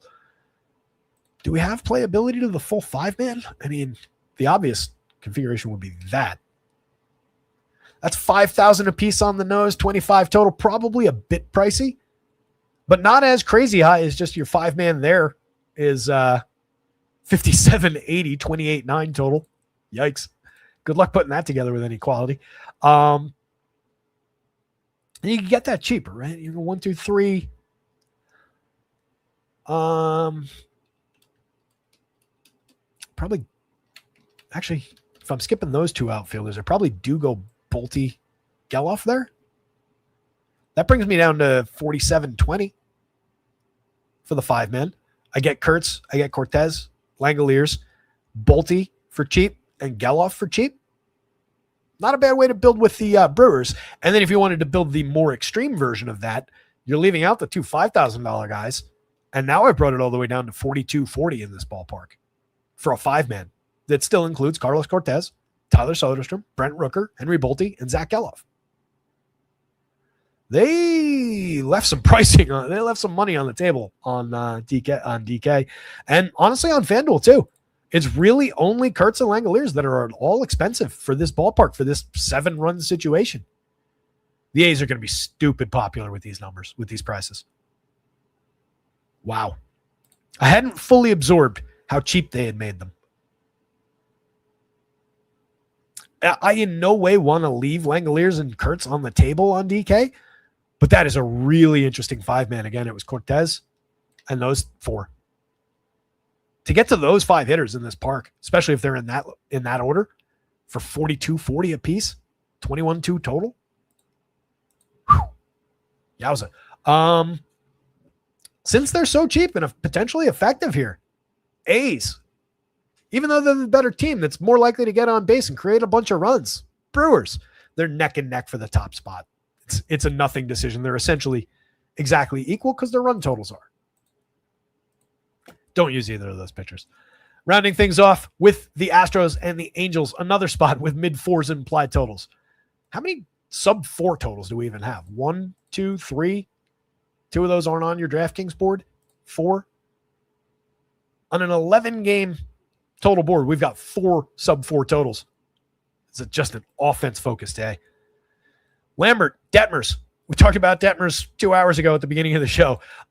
Think he's super interesting here. 75 on DK especially. He is our 3rd highest projected pitcher for that price. Definitely in the mix. And he is good. I'm telling you guys, you can see it right here. Well above average stuff. Well above average locator. Well above average pitching plus rating. 28.5% strikeout over 13 starts, 74 innings this season, including a 14 strikeout game several starts ago, 12.7% swinging strike rate. He can be erratic. He can give you some downside. He allows a lot of fly balls that can get out of the yard from time to time, but this year only a 1.94% home run rate against. It's been good at inducing weak and medium contact. 4.26 ERA reflects a little bit of, some run scoring, some negative fantasy days, or not negative, but lower end fantasy days that people tend to remember. And that's just surface stuff. That's things that are out of his control, as reflected by the 3.55 xFIP and the even better 3.35 Sierra. This is a very good pitcher. So by all means, read Detmers. Fire away at 7,500. I think that makes him real popular on DraftKings though, because you've got a total lack of options in that price range. 99 on FanDuel. I hope he goes a little under-owned for the quality, considering the depth is a little bit better for options at the top of the board on FanDuel, with Luzardo, with Ohtani there at similar prices, with George Kirby. Framber Valdez coming in cheaper maybe draws the eye a little. So maybe the 99 just renders Detmers a little bit less owned. And if I'm going to, let's say, cheapo A's bats, now I could probably afford Reed Detmers at that price where maybe I can't reach Chris Sale, Shohei Ohtani. So even at 99 on FanDuel, I remain interested. He projects competitively with everybody not named Chris Sale or Ohtani.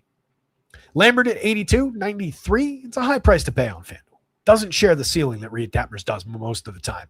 22% strikeout, 11.7% walk. A lot of downside there. A little bit of visible downside through the hard hit. The exit velo is just fine. So are the barrels. 14.7 degree average launch. We could see some home run upside, particularly from a team that hits quite a few home runs. You've got Neto, Trout, and Joe Adell above the magic number for home run quality. You've also got an interesting hit for average, get on base 3-hitter in this lineup. This is the proper construction of this, by the way.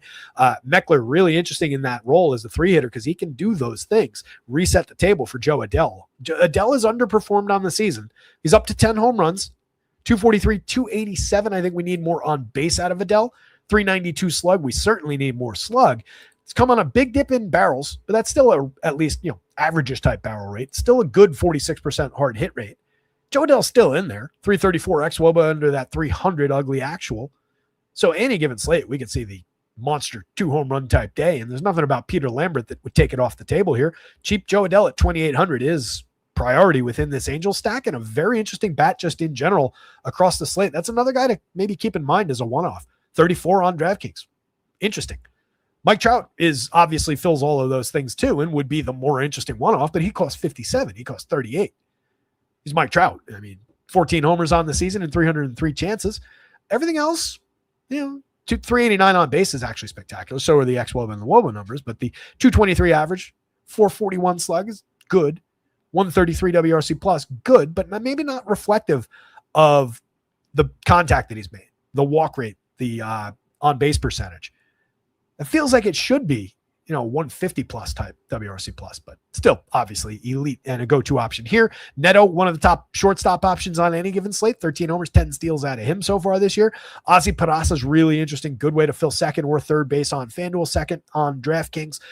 7 home runs, 7 steals in just 207 plate appearances. Had a solid 111 WRC plus. As time has gone on, he's continued the strong performance when he's been in the lineup, becoming a fixture for this Angels team. Nick Madrigal, mix and match type piece, hit for average type of a player. Very cheap. If you're going to this team, he's okay to fill in at second or third, depending on where you don't put Ozzy Peraza.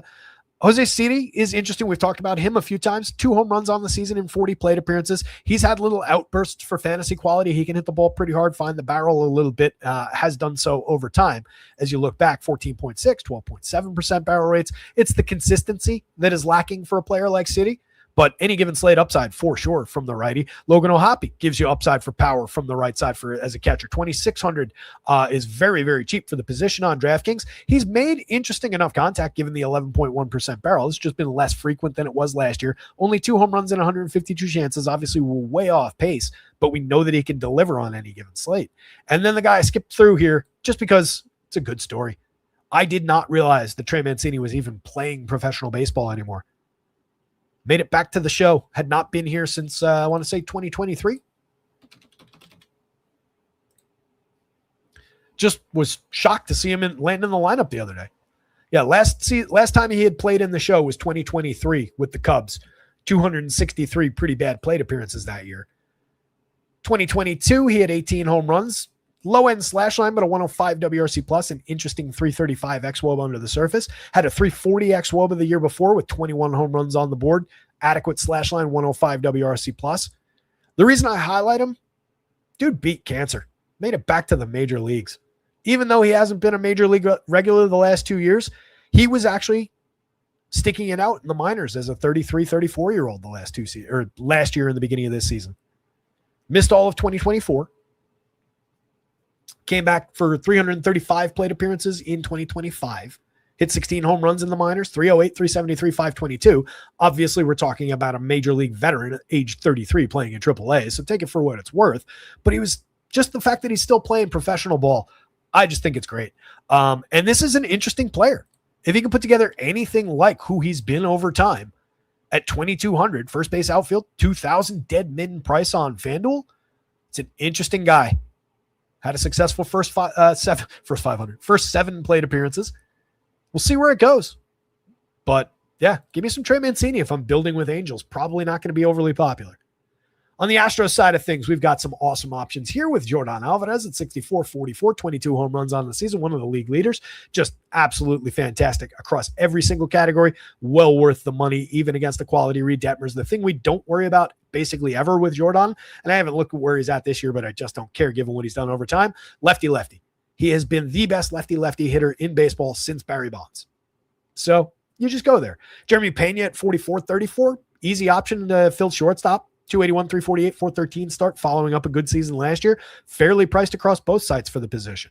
Christian Walker has 16 home runs. Little decline in the numbers so far in recent days.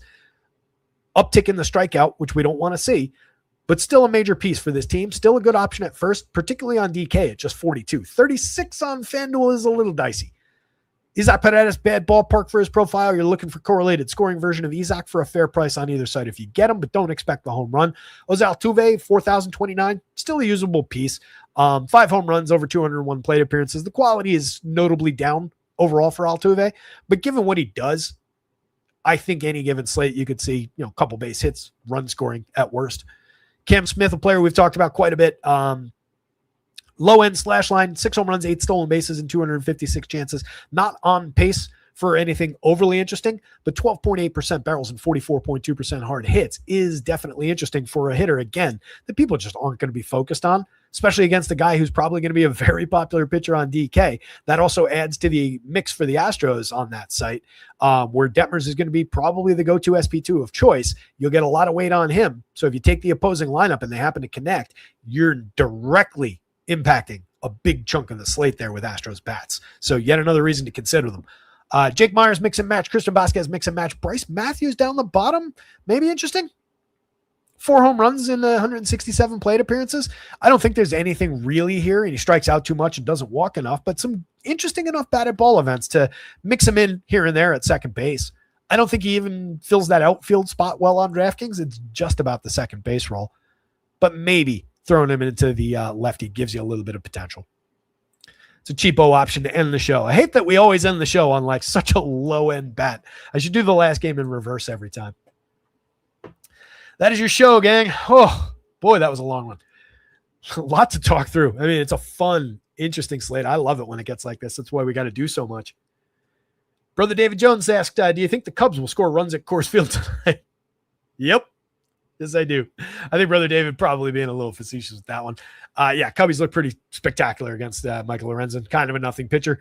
Upside ballpark. The world is going to be on the Cubs, the Brewers, and especially the Athletics with how cheap they are on both sites. Less so the Rockies. Those are your 4 big, obvious, created by the ballpark situation type teams. But to round the show off again, we'll go here real quick, and we'll look at the interesting total on the Tigers on FanDuel, the interesting total on the Dodgers on FanDuel, the interesting total on the Phillies on both sites with all the power upside that they're showing against this version of Max Scherzer. Everybody else up here, like you could get quality out of those on FanDuel, but I think they're less relevant in the grand scheme of 11 games. They're just more interesting, in the context of they're there and not available on DraftKings. 4.5 run totals on either side of that one.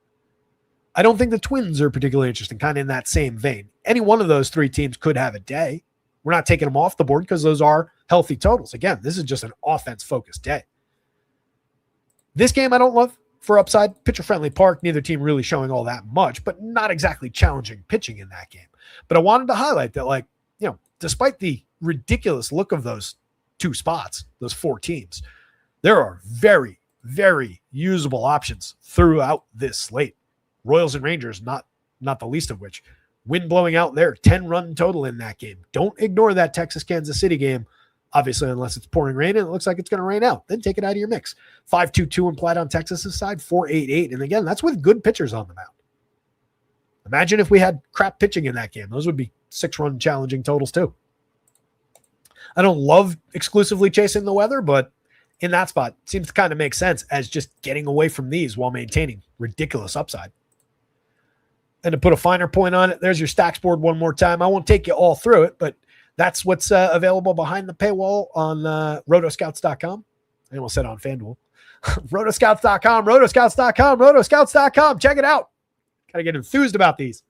Under $1 a day for every one of the 4 major sports, every single main slate. You get a lot of bonus content. Yesterday, I threw in the 6 games in the afternoon just because I was sitting around after that early show with nothing else to do. So you pick up a lot of extra slates like that for bonus content. NFL, you get every single game with deep content as far as just going through. I write about every single player and every single relevant piece of every single slate. It takes multiple days to get that column done. More people need to go read it, by the way.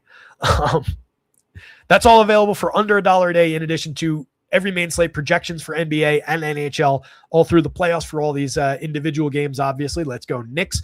But you get all 4 major sports for one buy-in, under $1 a day, no per sport pricing, weekly, monthly, quarterly plans available. The reason I'm talking about this so much is because, 1, it's my website, and I want you guys to check it out. But 2, scrolling across the bottom of your screen right now, there are still a few just totally free weeks to go claim. Just go get one. Free first week on a weekly. You can cancel it in between. Now you can sign up for it and immediately click in and cancel it and continue your free week, and then just it won't renew. I would like it if you stay on board and renew at regular price, which would be $6.93 for your next week, and gives you access to all those things. But promo code CubsWin, all one word, capital C, capital W, gives you a free week at the top on a weekly. So check it out over at rotoscouts.com. The other thing we're doing, as you can see right here, I'll get this in better format. I thought of it 5 minutes before the show today. We're running a home run picks contest. It's going to be a multi-day affair. You can win a free month of content at Rotoscouts. If we have 2 people get to the goal on the same day, they'll both get it. First 1 to 5 correct home run picks wins. Multi-day contest. You have to leave your pick in a comment after this show ends in a minute or 2. Reload the page, leave a comment. Put your home run pick in there. I'll go back. I'll tally them all up. I'll give you guys everybody's, who the leaders are and so forth every day. You have to use the same handle every time you make a pick. No burner accounts. 1 pick per person per day. You can't use my pick of the day, which was Kyle Schwarber today. Other than that, 1 pick per day. Fire away in the comments. Win yourself a free month. You can use that month, by the way, like I said at the beginning of the show.